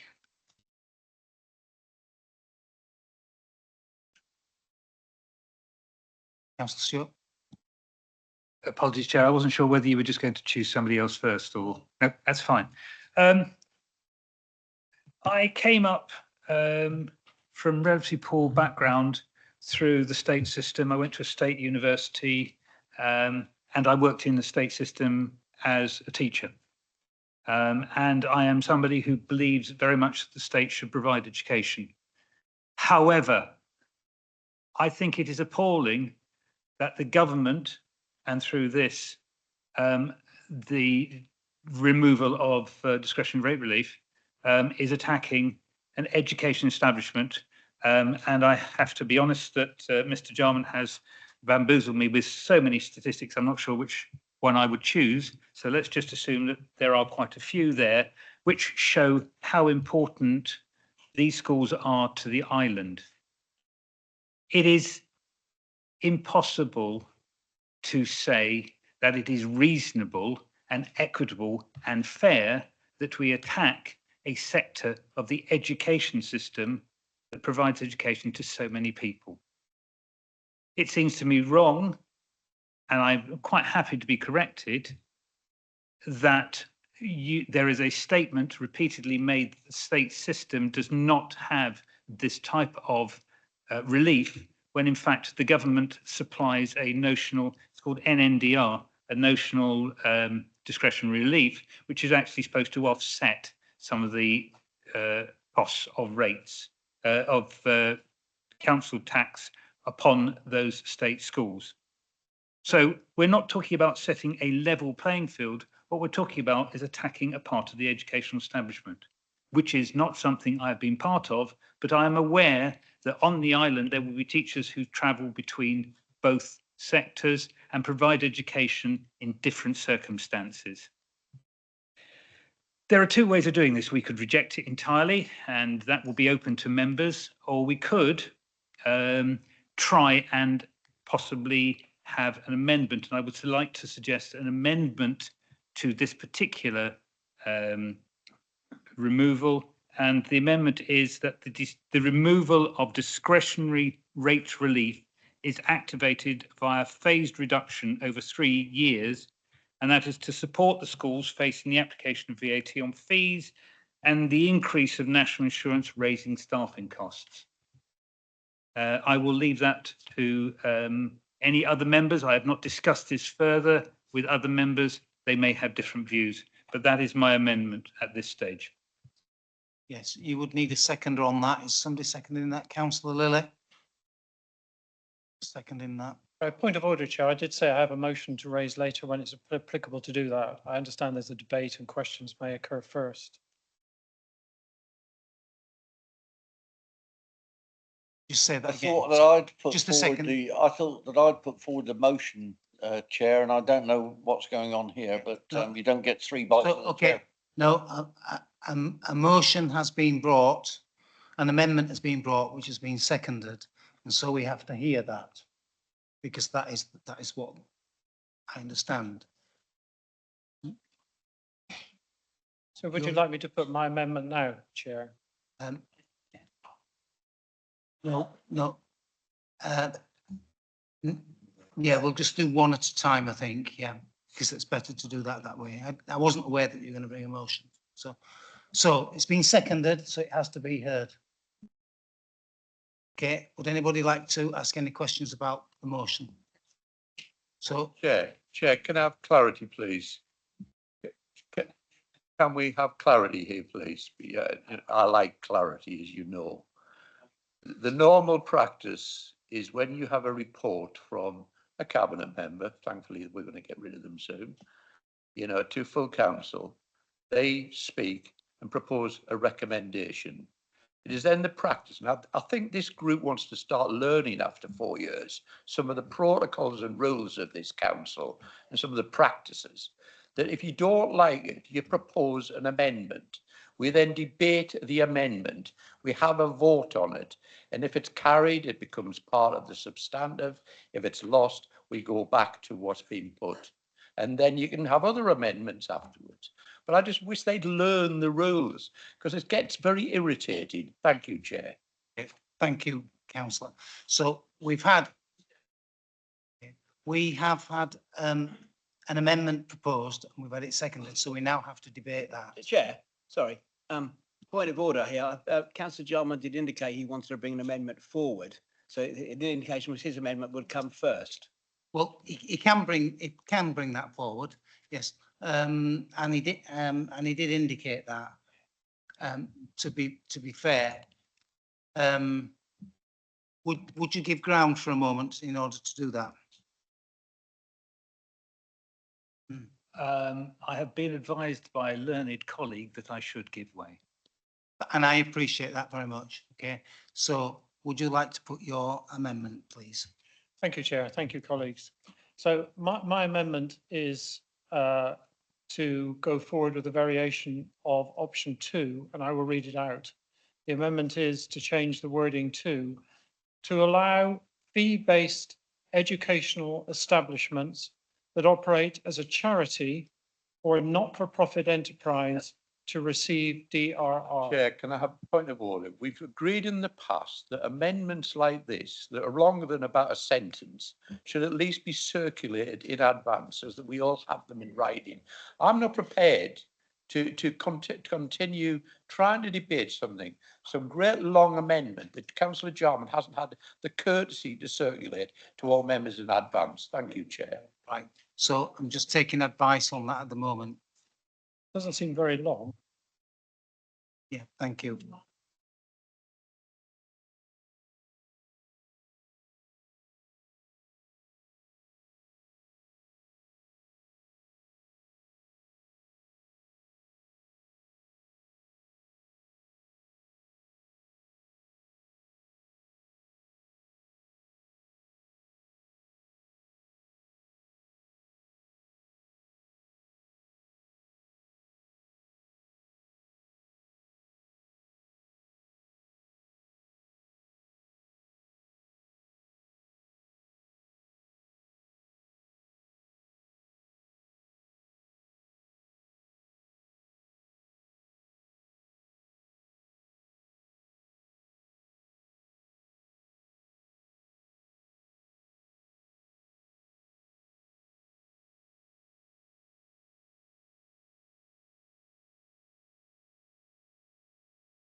Okay, councillors, thank you. There are some complex issues with this.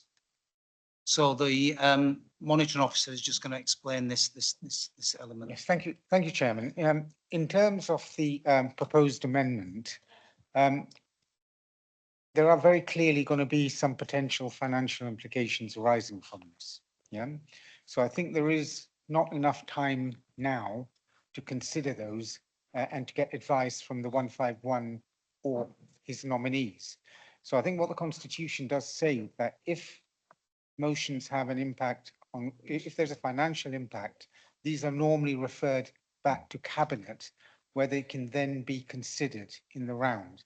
So I think my advice to Council would be that this matter is, if this amendment is carried, that it's referred to Cabinet for consideration of the financial impact.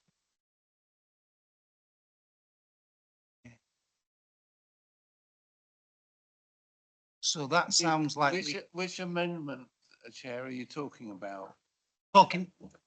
we're talking about the amendment by Councillor Jarman. Yeah. Yeah, I'll try and help. You know, I please. probably won't. So the advice, and I respect that advice because I can get to the end of that. Is that Councillor Jarman is proposing an amendment that would have financial implications because it would impose an extra cost on this council in terms of its budget. Yes. But it hasn't been approved yet. We haven't debated it yet.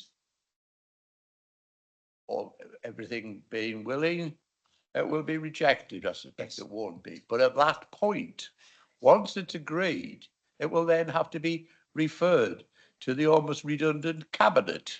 Yes, that is what. We leave in a level of uncertainty regarding our budget. Yes. Once again, been a level of almost financial anarchy emanating from the disempowering islanders. Thank you, Chair. Okay, so my understanding is that that is absolutely correct, and that is what the monitoring officer said. So we can proceed with this, but knowing it will be referred.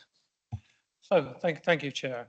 Of course, DRR is an overall budget envelope which is set in the budget. So I'm sorry, I was just checking because I'm not sure that it's been seconded yet.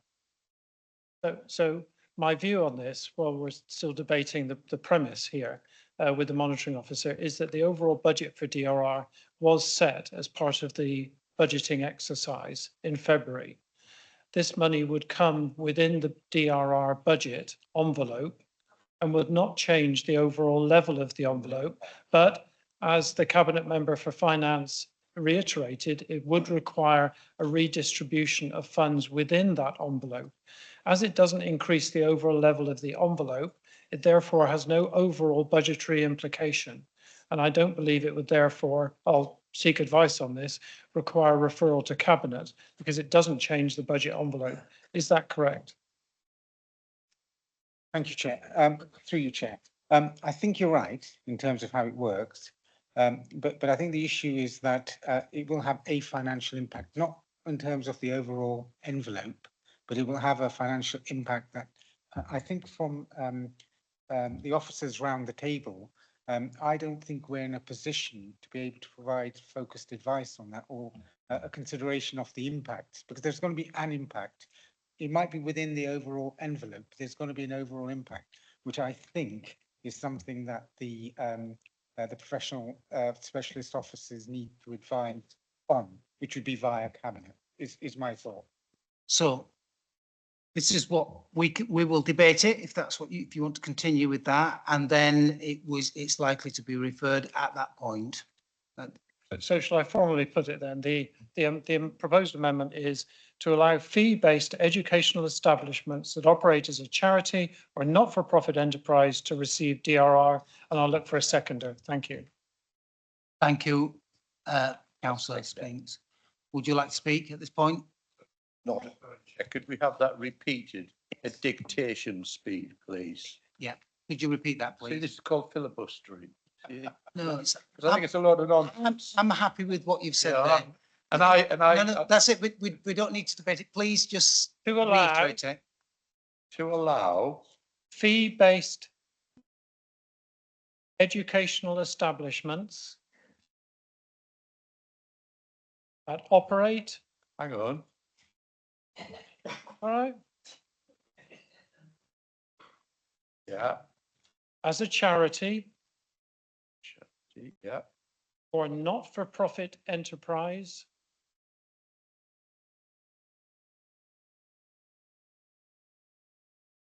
Please continue. Yeah. To receive DRR. See, you mean discretionary rate relief. Thank you. And that has been seconded by Councillor Spinks. Do you want to speak? Not at this stage. Thank you, Chair. Questions? Councillors? So, Councillor Jordan. Thank you, Chair. And at the risk of confusing this even further, my understanding, so my question is this.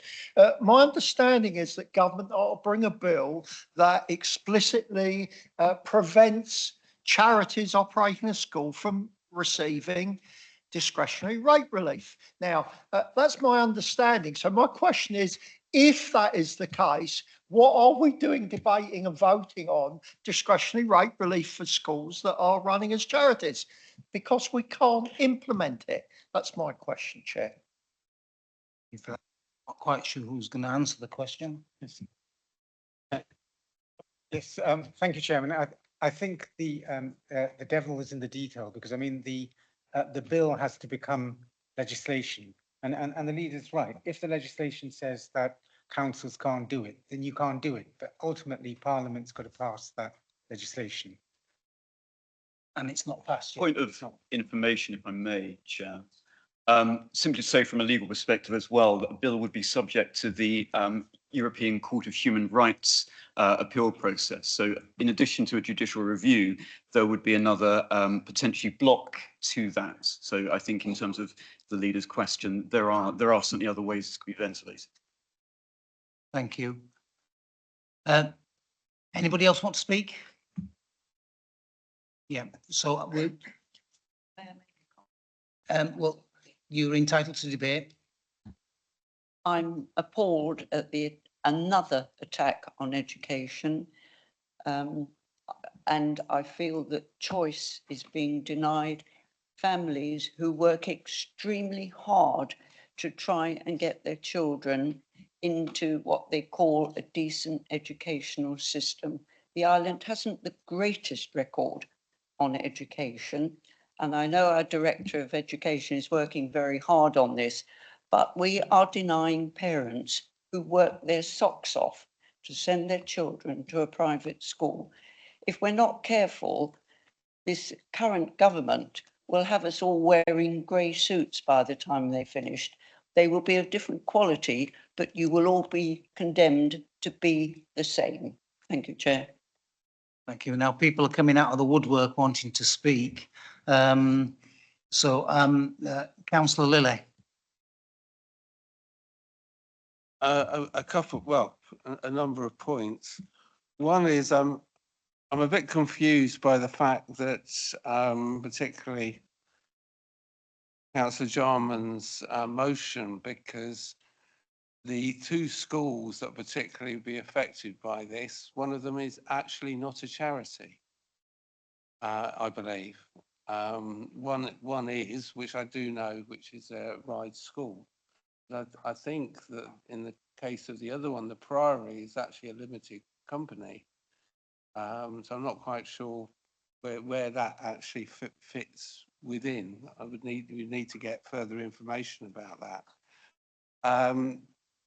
In regard to Ryde School, I am uncomfortable with this because I actually do have empathy with the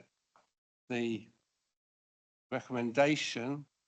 If we were talking about Eton or Winchester, I would have very strong views in regard that and be supportive. Ryde School I will speak about because it is actually part of the DNA, particularly of Ryde. It's been there 100 years. It employs about 300 staff.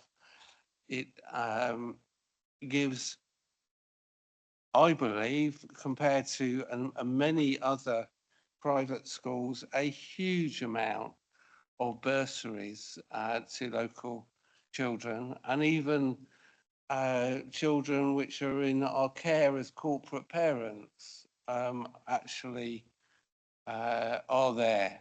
And I feel that particularly, yes, we need to improve education and particularly SEND, but at the moment, if it wasn't for that school, there would be many children who wouldn't be getting the kind of support that they are. So I will prefer to support the motion of my colleague, if that came in, of being phased and actually being sympathetic to the huge change that Ryde has had to take since January within that. But I can't support the motion in the option put forward, simply because I think there is a lot of complexities that are actually around around Ryde School. And if it wasn't for that school, we wouldn't have a lot of the GPs here, we wouldn't have the dentists, and we need those professions. Thank you. Very much. Councillor Stevens. Thank you, Chair. let's get this right. From what my perspective, I'm not throwing things at Ryde School or any other private school. I'm looking after the interests of the Isle of, I'm elected to look after the interests of the Isle of Wight Council, its finance, balancing the books, making sure that we have funding in our charitable arm to assist those charities. I look at Jeff and I think pan together. I look at Michael, I think aspire and ride. There's lots of things around the Isle of Wight that absolutely require this council's support. Absolutely. Now, when I hear, oh, we're doing this, that and the other, yes, we are. I'm not even going to go in about balance sheets and everything else. What I would say is that we're here as elected members of the Isle of Wight Council to further, shall we say, the lives and the levels of benefit and aspiration, but also to make sure that those that are struggling, and I hear about struggling to send someone to private school, people do struggle. People do struggle to send people to private school, but likewise, people at state school tend to struggle to put a pair of shoes on someone's feet, to put a blazer on someone's back. So there's struggle in all parts of society. But let's get back to what we're here for. We had a balanced budget, and thank God we didn't. And thank you, members across the chamber, because we came together, put forward a balanced budget, a tough budget, but we've done it. Now we don't want to start to erode those areas by saying, okay, we've got a little pot of money there that is utilised for the smaller charities that have difficulty raising funds, and we're going to assist them throughout the next year. It's there. We've done it. We go down the route, and and I wouldn't say there's £200,000 there to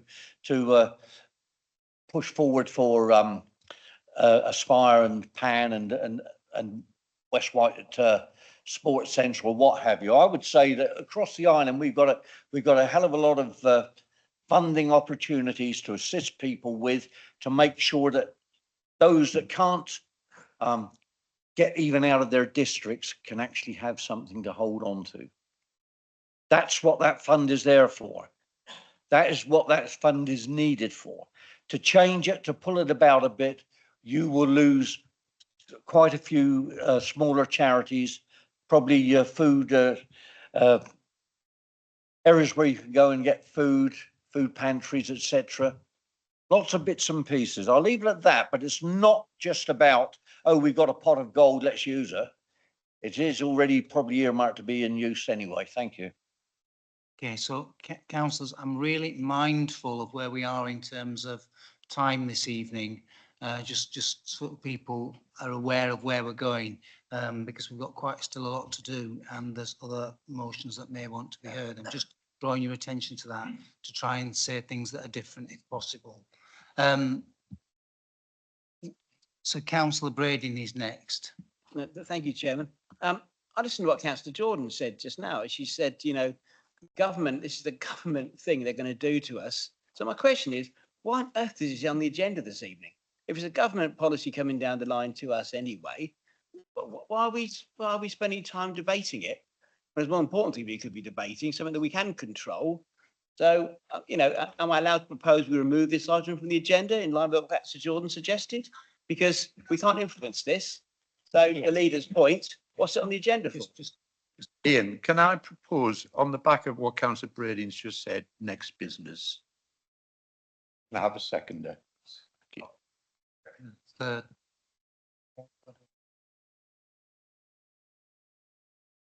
Yeah, it's a legitimate proposal. It's a legitimate proposal. Can you just say that again, that we remove it from the agenda? Next business. We move to the next business. So we've got a seconder. So I have to offer that. Those in favour of moving to the next business, please show. Can you count?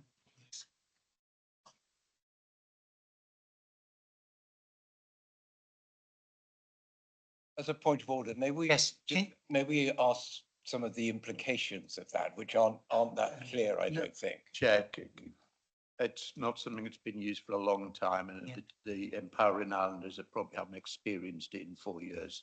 There's a legitimate proposal under the Yeah, Constitution it is, in the yes. next business, which means It is. that We we must do that. automatically just move on to there Okay. will be no vote on it. And I've proposed that because, as Councillor Braden quite rightly says, why on earth are we debating it, given that it's coming down from government? It's going to be compulsory anyway. Why on earth is it on our agenda? It should never have been there. And that's the reason why. Just give me. Chair.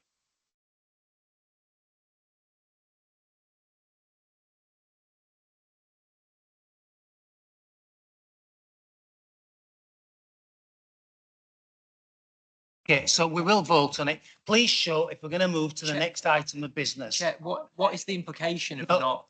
I've asked for the vote. Please show if we're going to move to the next item of business. Please count.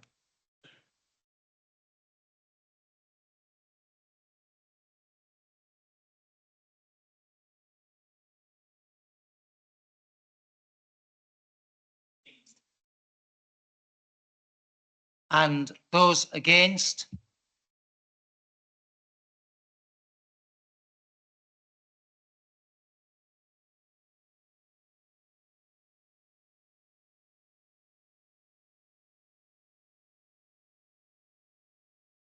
Abstentions?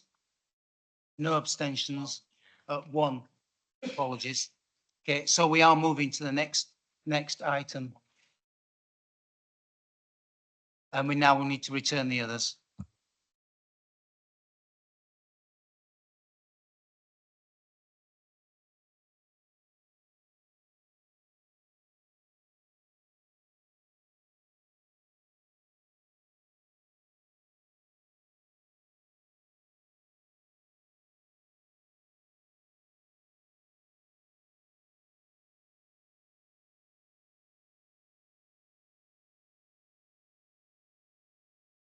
Okay, councillors, thank you. So we're now moving on to item 8. Report of the leader, local government reorganisation draft submission. I've got pages 473 to 484, but it might be different on yours. Thank you, Chair. I'll be very brief. As you know, this is part of the government's latest drive. It gives me an opportunity, very briefly, to say once again, what we're talking about, local government reorganisation, is not devolution. Devolution is entirely different, entirely separate. This is about local government reorganisation, which government are doing alongside devolution, causing confusion in the minds of many people. But that's what's happening. This is what we're talking about. As a result of the priority programme, we were given a date, 21st of March, to propose a plan for local government reorganisation, and that entailed mainly two-tier authorities to create unitary authorities. That was the main purpose of local government reorganisation. It's been a collaborative approach of all councils in the Solent area, upper and lower tier, districts and boroughs, as well as Southampton, Portsmouth and Hampshire. It's not a plan put forward, not a proposal from the Isle of Wight Council per se. It's a collaborative, conjoined proposal for the whole Solent area. It's there's been full engagement. I've been engaged, and at this point, I'll just add thanks to our chief exec, because the chief execs have been fundamental and at the front of a lot of the discussions and negotiations going on, helping us to find a way through to get to a proposal. We've used consultants. And I think you've been circulated. You've also got the paper here. You've been circulated some of those details of discussions that have gone on. But the main takeaway for us is that the proposal in this plan is that the Isle of Wight Council will remain as is, unchanged in its size and stature, not joined to any other authority. That's supported by all the authorities, districts and boroughs included. That's gone forward to, or will go forward to, government as part of the proposals. It's an interim plan. It's not a final plan. It's an interim plan. And then we are asking, because of the tight timeframes that government have imposed on us, both for devolution and for local government reorganisation, we've asked for an extension until the end of November to put in firmer plans. However, we've also asked government for an early acceptance of our case for exception. So that's going in the proposal. The timelines for this have been set out on our papers, page 482. And I would just say to you that our ask of remaining an island unitary as we are makes utter and complete sense. There are no benefits that we can see or establish that sharing our services across the Solent provide for savings, which is what government are trying to do by removing two-tier authorities, or changing two-tier authorities into unitaries at least. And so we believe our case is strong, it's firm, and we will continue to press government for that early answer. So there are 4 recommendations. I won't read them out, you can read them, but in essence, it's to note that it's a collaborative submission. It's to support these interim proposals. It's to, we're also to note that we are asking for the idea of shared services throughout this process are considered, because shared services do help. We are in shared service arrangements now and have been previously. And as the other recommendation is that we ask for, as I said, early view of government on our exception case. That, Chair, is the recommendation. If I need a seconder, then I'll ask for a seconder. I have a seconder, and happy to answer questions. So, okay. Councillor Andre, I saw your hand go up first. Seconding. Do you want to speak now?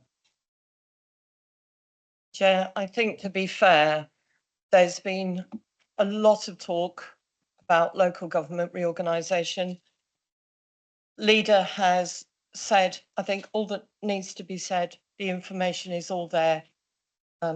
So thank you. Thank you. Councillor Julie Jones-Evans. Thank you, Chair. I think from the debate we've had since we had the white paper come out in December, a lot of the talk in this chamber and on the island has been about I use the word sovereignty loosely, but basically the integrity of the Isle of Wight and the importance of us staying as a unitary authority. And I think this is exactly what this gives us. And it's fantastic that we've had all the support from the unitaries and boroughs and districts in our new combined authority area. So I'm also very aware that we've got 2 members here this evening have put a lot of work into a couple of motions. We're not able to extend this meeting. So given we've got what we wanted, I would like to move to the vote. So we've got a recommendation to move to the vote. Is somebody seconding that? Councillor Lever has seconded it. Therefore, therefore we go straight to the vote. And I need to ask if people want to go to the vote. Those in favour of moving to the vote, please show. Can you count, please?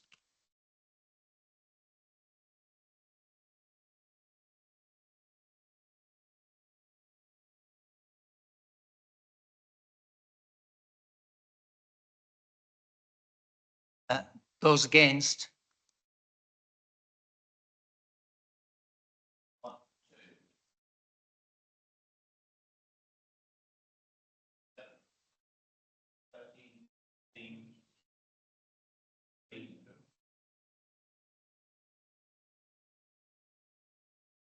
Yeah, 14, yeah.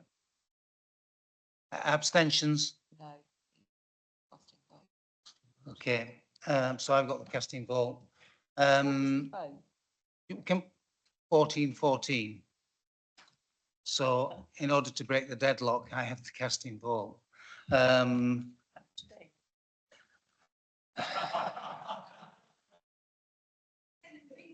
No, Would you like a coin, Carl? just a second, just a second.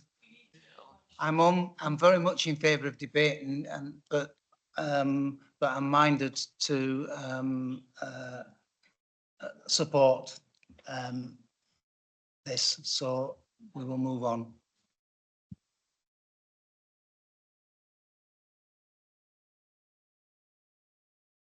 So now we need to move to the vote on the paper, don't we? So those in favour, please show.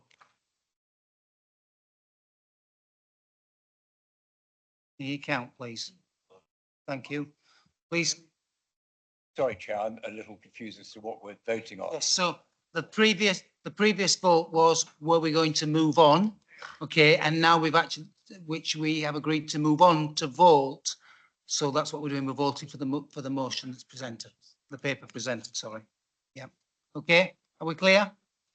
Okay, so those in favour, please show.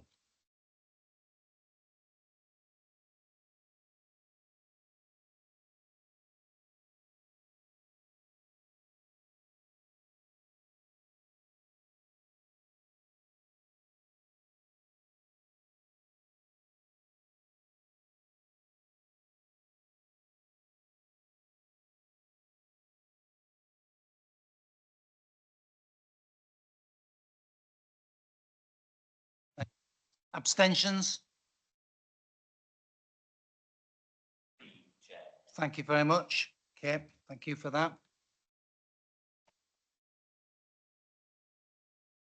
So that motion is then carried. Okay.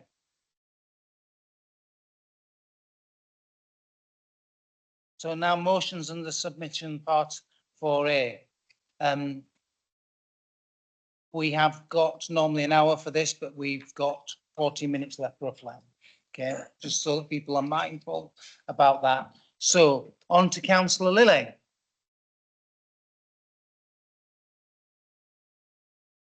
Thank you, Chair. I'm reminded of sort of Councillor Outlaw's remark last time about my silly motions, right? And also the comment by Councillor Brodie that I get in quick. That's because I actually have it on timer to put the motions in. So they do get in. I do have a system of getting them in quickly. Every year, really, for the last 9 years of being a councillor, I have brought forward, I've always carried out a fundraising event and awareness about child poverty and food poverty. And I have brought a number of motions over the years. The last one regarding child poverty was in 2003. This year, I particularly are bringing forward this motion, which is particularly relating to the 2 family cap on benefits, which was brought in by the Conservatives in 2017, but is being continued by the Labour government. If you look at all the organisations like the Child Poverty Action Group, Action for Children, all the major children's charities, they all have done research into this, that if this particular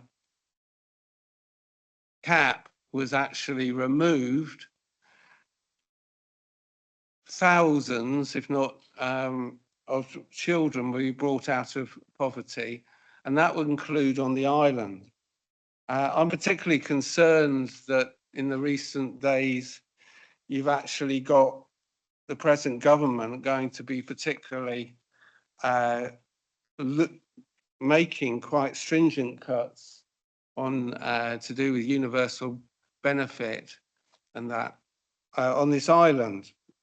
We have to put it into the context that on the Isle of Wight, wages are £75 lower than they are on the mainland. And also a lot of the jobs are seasonal, and many working families are having to do 2 or 3 jobs, as well as getting universal benefit. This is a particular hardship, and when I've talked to the Isle of Wight Food Bank, talked to people who run the pantries, they will all actually talk more about working families and children, particularly ones on the universal credit, that are particularly affected by this cap. So I think it is important that now we have 2 MPs, that we do make them aware that this one act of removal of the cap, and there are various national campaigns in regarding that, would actually bring a lot of children on this island out of poverty. What we can do is recognise this with the various schemes that we do have to actually help that, and I have listed those particularly within my motion.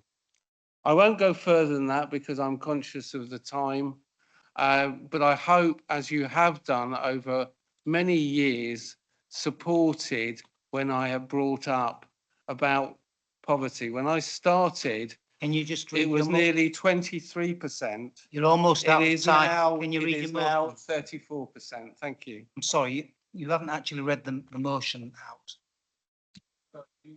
Yes, please. Do you need me to read the whole motion out? I Well, don't think I have to. It's just for the I benefit think of people people. can read the motion. They We don't can have read the to. motion, but people online don't know what the motion is. They don't know what you're talking about. That's the point. Okay? No, well, we don't know that, do we? We presume. Well, it is printed in the paper. Yes. I'm happy to read it, but it would Inclusion, take about 5 diversity. Okay. Okay.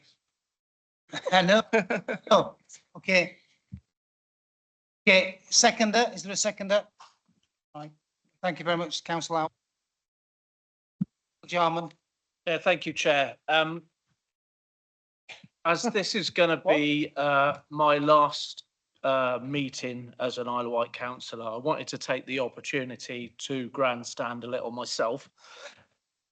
So here goes. And it's actually something that I support as a pro-natalist. So I will be supporting this motion tonight. I do believe that the welfare bill needs to be reduced, but the two-child cap is fundamentally an antenatal policy at a time when governments across the world need to adopt pronatal policies in all areas, from tax to welfare. So why do I say that? Britain and the world faces an existential threat to human society, not from climate change, but from a demographic time bomb, the result of a decline in birth rates that threaten societal breakdown. Whilst outliers exist, such as sub-Saharan Africa, the reductions in birth rates coupled with the increased life expectancy will see the ratio of working age adults to the elderly reduced to such an extent that the burden of taxation will be too great to bear, impoverishing generations of young and old alike. The causes of this decline in birth rates are multiple and complex, both material and cultural. Material causes include the cost of housing, the cost of childcare, as well as dramatic reductions in male fertility. Cultural reasons include the decline of religion, people having less sex, coupling later, and high levels of women's education and aspirations that, whilst a very good thing, has a dramatic effect on birth rates from Aberdeen to Addis Ababa. Government policies can positively impact these things. In Hungary, women see a reduction in income tax of 25% per child for life so that a woman who has 4 children or more who returns to work will never pay income tax again. This has seen Hungary increase its birth rates from 1.1 to 1.6 per woman. Governments must find ways of reconciling women's education and work aspirations with producing a demographic future. We must help create a pro-natal culture that really values women having children. National welfare policy must support families, and we must abandon unaffordable policies such as the triple lock. This problem cannot be ignored anymore. We need to take many steps to create a pro-natal future. We could start by ending the 2-child cap. I therefore ask members to support this motion and to coin a phrase, breed, baby, breed. Thank you. And look at that for timing as well. Absolutely spot on. Thank you for your.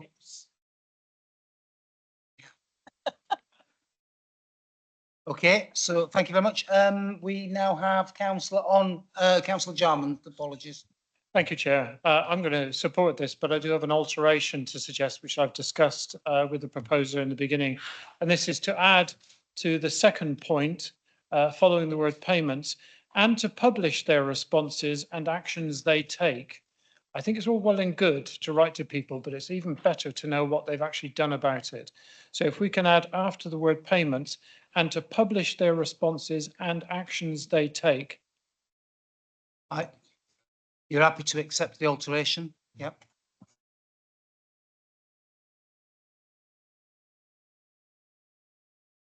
Yes, okay. Thank you. That alteration is made. Councillor Andre. Thank you, Chair. I will say, whilst I agree with the spirit of this motion, and I know Councillor Lilley, he's brought motions forward. He is a very caring individual, of that I have no doubt. But I think this is a complex issue, and I think removing the 2-child benefit cap, I don't agree that that is going to reduce child poverty. It's not. It's almost as if the motion reads that we take that away and then child poverty won't exist. I'm glad that Councillor Lilley has highlighted that there are a raft of measures that we have put in place as a council to support families. I do support point 3 of his resolution, to ensure that the number of children a family has is considered when any support is given out by the council. And of course, we reinstated our exceptional hardship fund. And I know that that is a fund that very much comes into play in this arena. And also, his last point, explore ways to support families impacted by the 2-child limit. I'm a little surprised by Councillor Outlaw it's almost as if he's encouraging people to have more children, and yet what we're talking about here is child poverty. So, and I know that I know only too well as a cabinet member that we have a falling birth rate on the island in terms of the surplus school places. But I think just one correction, we have a poverty reduction strategy rather than an anti-poverty strategy. But there are things like the holiday activities and food that support all the children that are on free meals. The voluntary sector, our voluntary sector on the island are doing an amazing job. I had heard Aspire mentioned earlier.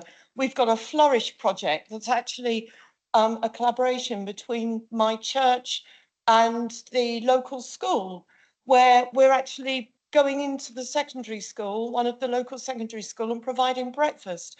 So I don't think this alone will help. I can't support it in its current form, but I do appreciate the spirit in which this motion is brought forward. Thank you.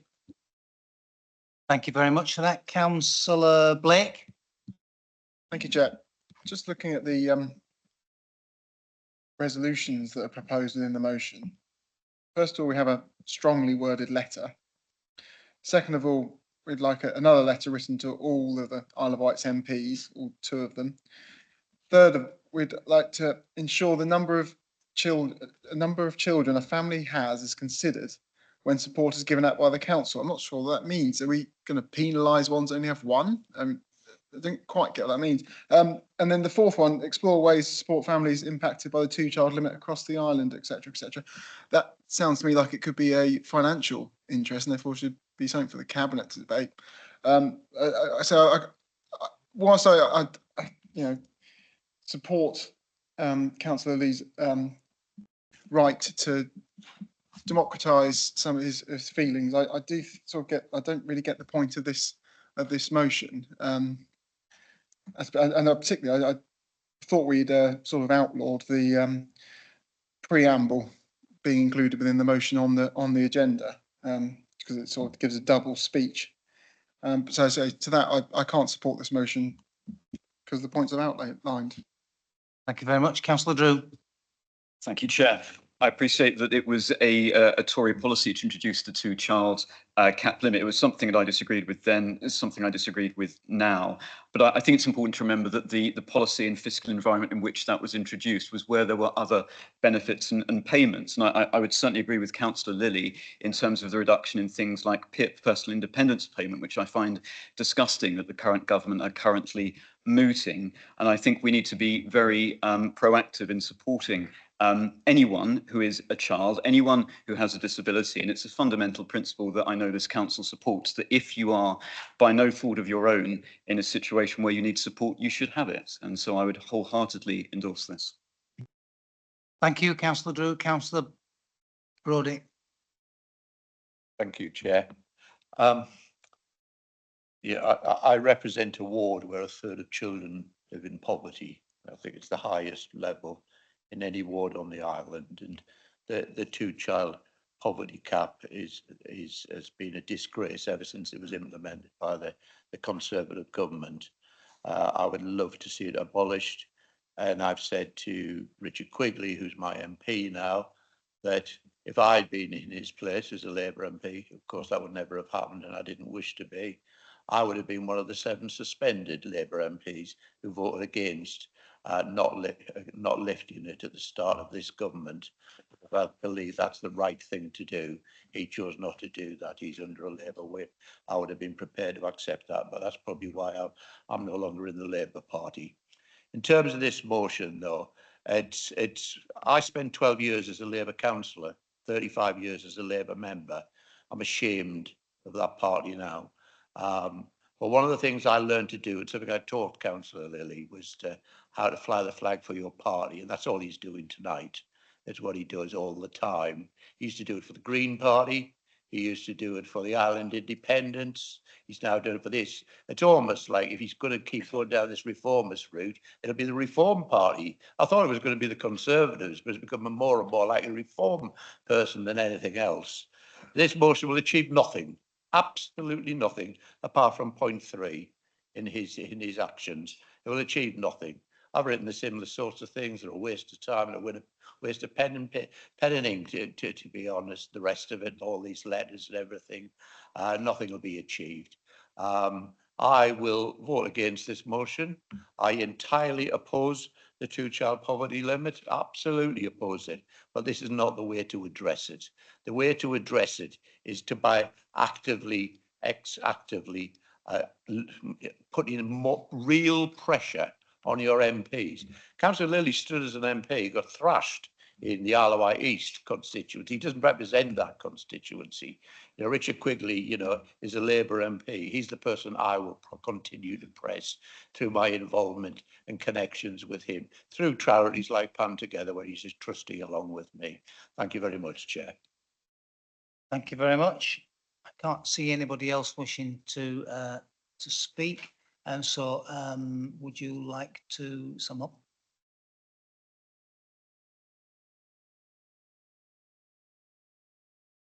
I think I think just let's move to the vote. But I think the point is that I've done this consistently, brought this issue, and it's important for us to keep on having it every year until there is a reduction in child poverty on this island. And that is what I'm doing. Not going to react to the continued insults that I continually get from certain quarters. Let's just go to the vote and move forward. Thank you. Thank you, Councillor Lilley. Those in favour, please show. Please count.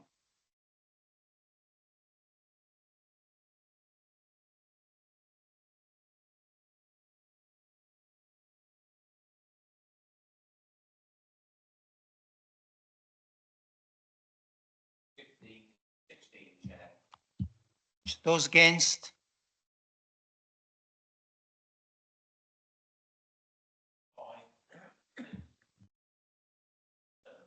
Thank you. And abstentions? No abstentions. We did the against again. Oh, yeah. Okay, so can those people who showed against please re-show? We just got a slight discrepancy.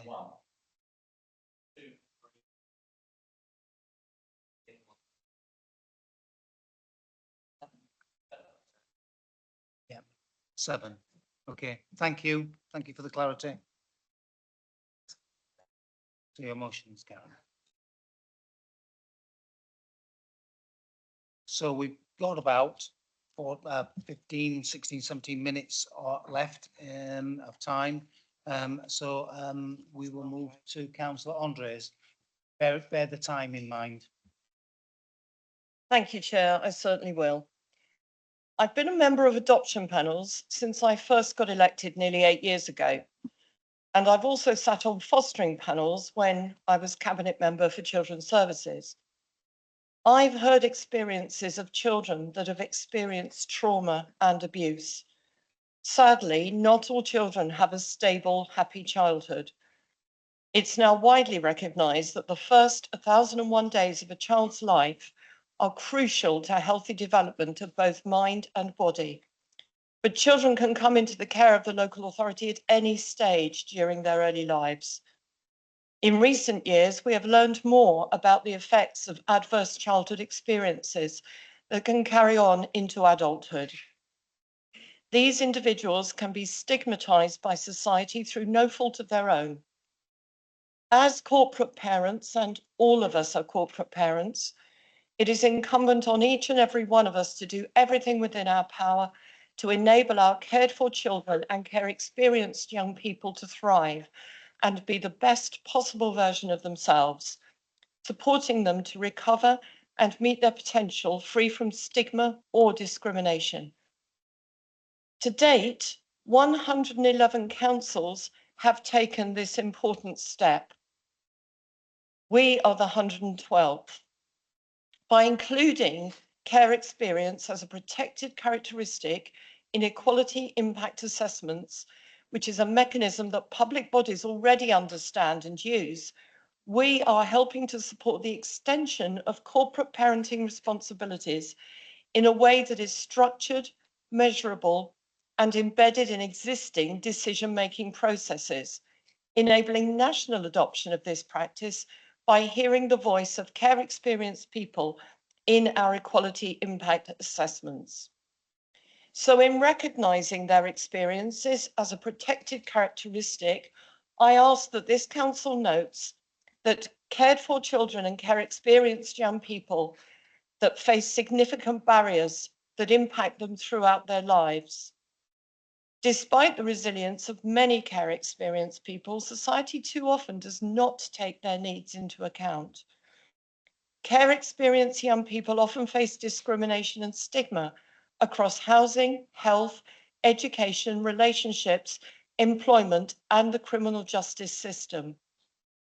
Care experienced people may encounter inconsistent support in different geographical areas.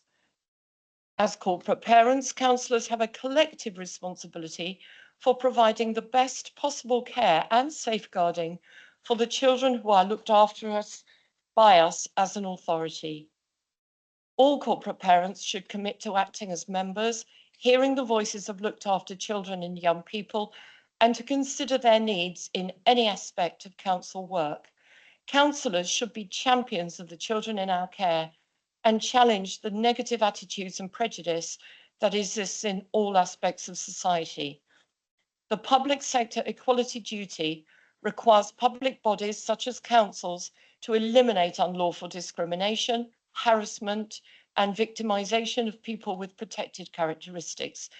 And therefore, the resolution is that this council therefore resolves that it recognises that care experienced young people are a group who are likely to face discrimination, that it recognises that councils have a duty to put the needs of our cared for children and young people at the heart of decision making through co-production, co-delivery and collaboration, that future decisions, services and policies made and adopted by the council should be assessed through equality impact assessment to determine the impact of changes on people with care experience alongside those who formerly share a protected characteristic. That in the delivery of the public sector equality duty, the council includes care experience in the publication and review of equality objectives and the annual publication of information relating to people who share a protected characteristic in services and employment, that this council will treat care experience as if it were a protected characteristic, to formally call upon all other bodies to treat care experience as a protected characteristic until such time as it may be introduced by legislation, and for the council to continue to proactively seek out and listen to the voices of care experienced young people when developing new policies based on their views. Thank you, Chair. I look for a seconder. And Councillor Brading. Seconding. Yeah, thank you. Well, whilst the motion is a bit long-winded, it's a motion. This motion is exactly what we should be discussing at this council. It's a proper motion, something we can influence rather than government policy. Having chaired corporate scrutiny, having chaired corporate parenting board for 4 years, it's a really good committee to get in and involving the young people. In fact, the term care experience came from a survey that I did, instigated by young people, what they wanted to be called, because care leavers was not a title they like to have. So we came up with care experienced some time ago. And Councillor Andre is exactly right. We all should support. We're all corporate parents. A spot on motion.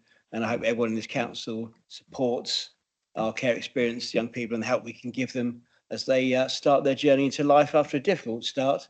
They deserve every chance that we can give them to develop into, wonderful human beings that they can be. So 100% support this. I hope everyone else does as well. Thank you. Would anybody like to speak? Please do, Vanessa. Just to say, I've always been involved with the children in care ever since, 2005.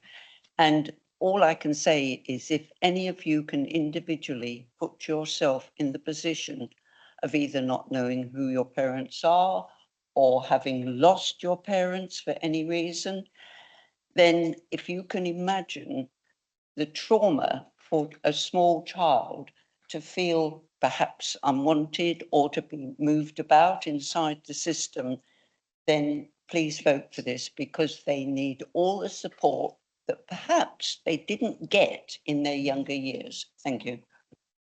Councillor Spink.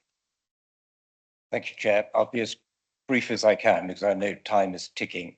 I will support this motion because I think it's a justified motion and causes care experiences of people are a cause of concern.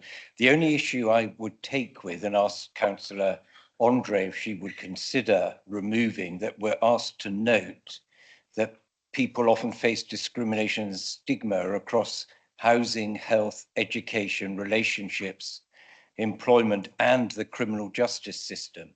I'm not sure, frankly, of all those groups deserve that criticism. And I wondered if you would consider changing that and or just removing it. And also the first matter that you resolve, that their care experience are a group who are likely to face discrimination. I mean, it may or may not be the case. I don't know, but there's no evidence that they suffer, certainly in the note, as it were, discrimination from, for example, in health. I think that's a rather broad statement, or in education, or in the criminal justice system, it seems to me, having had 35 years in the criminal justice system, not, as it were, dealing with children specifically, but I've not found any discrimination in the criminal justice system. And I can't put my name, as it were, to such broad allegations, but I would like to be able to support this motion. Would you consider an alteration? Just got to ask the question. I would just like to highlight, Chair, the paragraphs that Councillor Spink are referring to are actually in the notes, I think, rather than the resolution. I would also say that this has come from, as I alluded to, 111 councils nationally have approved this.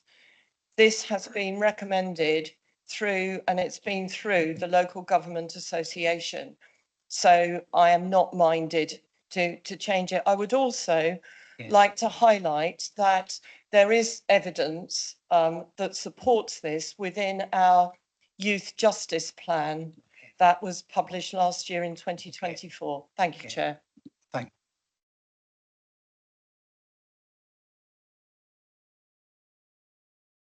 you. Yeah, Councillor Spink, do you want to make I don't really, sadly, I will have to vote against if that paragraph in the notes can't come out, and I don't want to vote against, but I just don't accept that a number is the allegation.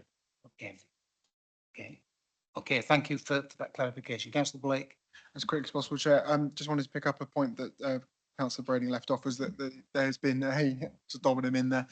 There was appointments to a corporate parenting board that went through many months ago, but we have no meetings been set up on that. So I just wondered if there can be some clarification on when the next corporate parenting board will be sitting. And yeah, we can do that. We can send that out afterwards. We'll send out that afterwards. I think we can do that. And that appears, yes. And literally a really quick point. So there is a bias, complete bias, and I'm really glad we haven't changed that. Remember my family filled in an enhanced DBS the other day, and they rang me and said, I need to know what you did for a living when I was 14 years old.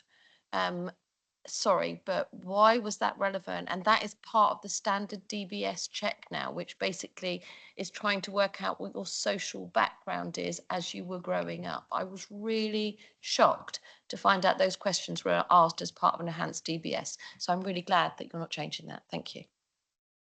Thank you very much for that. So nobody else is asking any questions, so we can move to the vote. Okay, those in favour, please show. Could you count, please?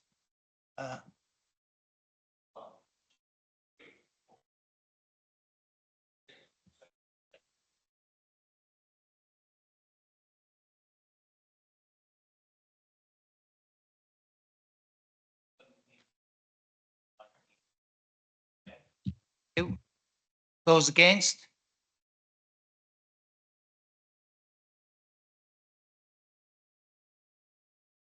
Thank you very much. And abstentions? One. Okay, thank you.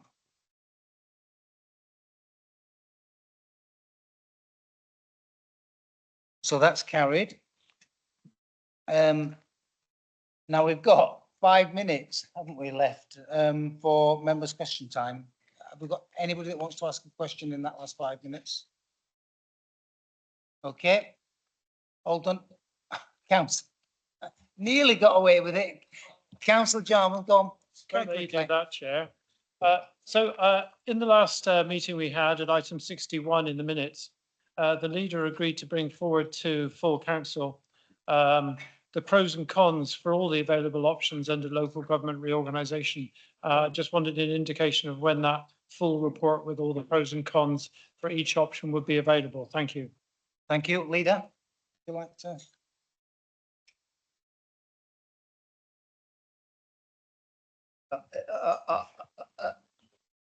We'll bring that forward at the first opportunity. There is much, as I explained, much to be discovered, discussed, and agreed. Therefore, to know what the pros are until those arrangements are agreed, Chair. I can't deliver what the pros are, and equally the cons. Very difficult because we don't know what the arrangement is. So we'll bring that at the earliest opportunity. Thank you very much. Going? Anybody else? Going? Done. Thank you, everybody.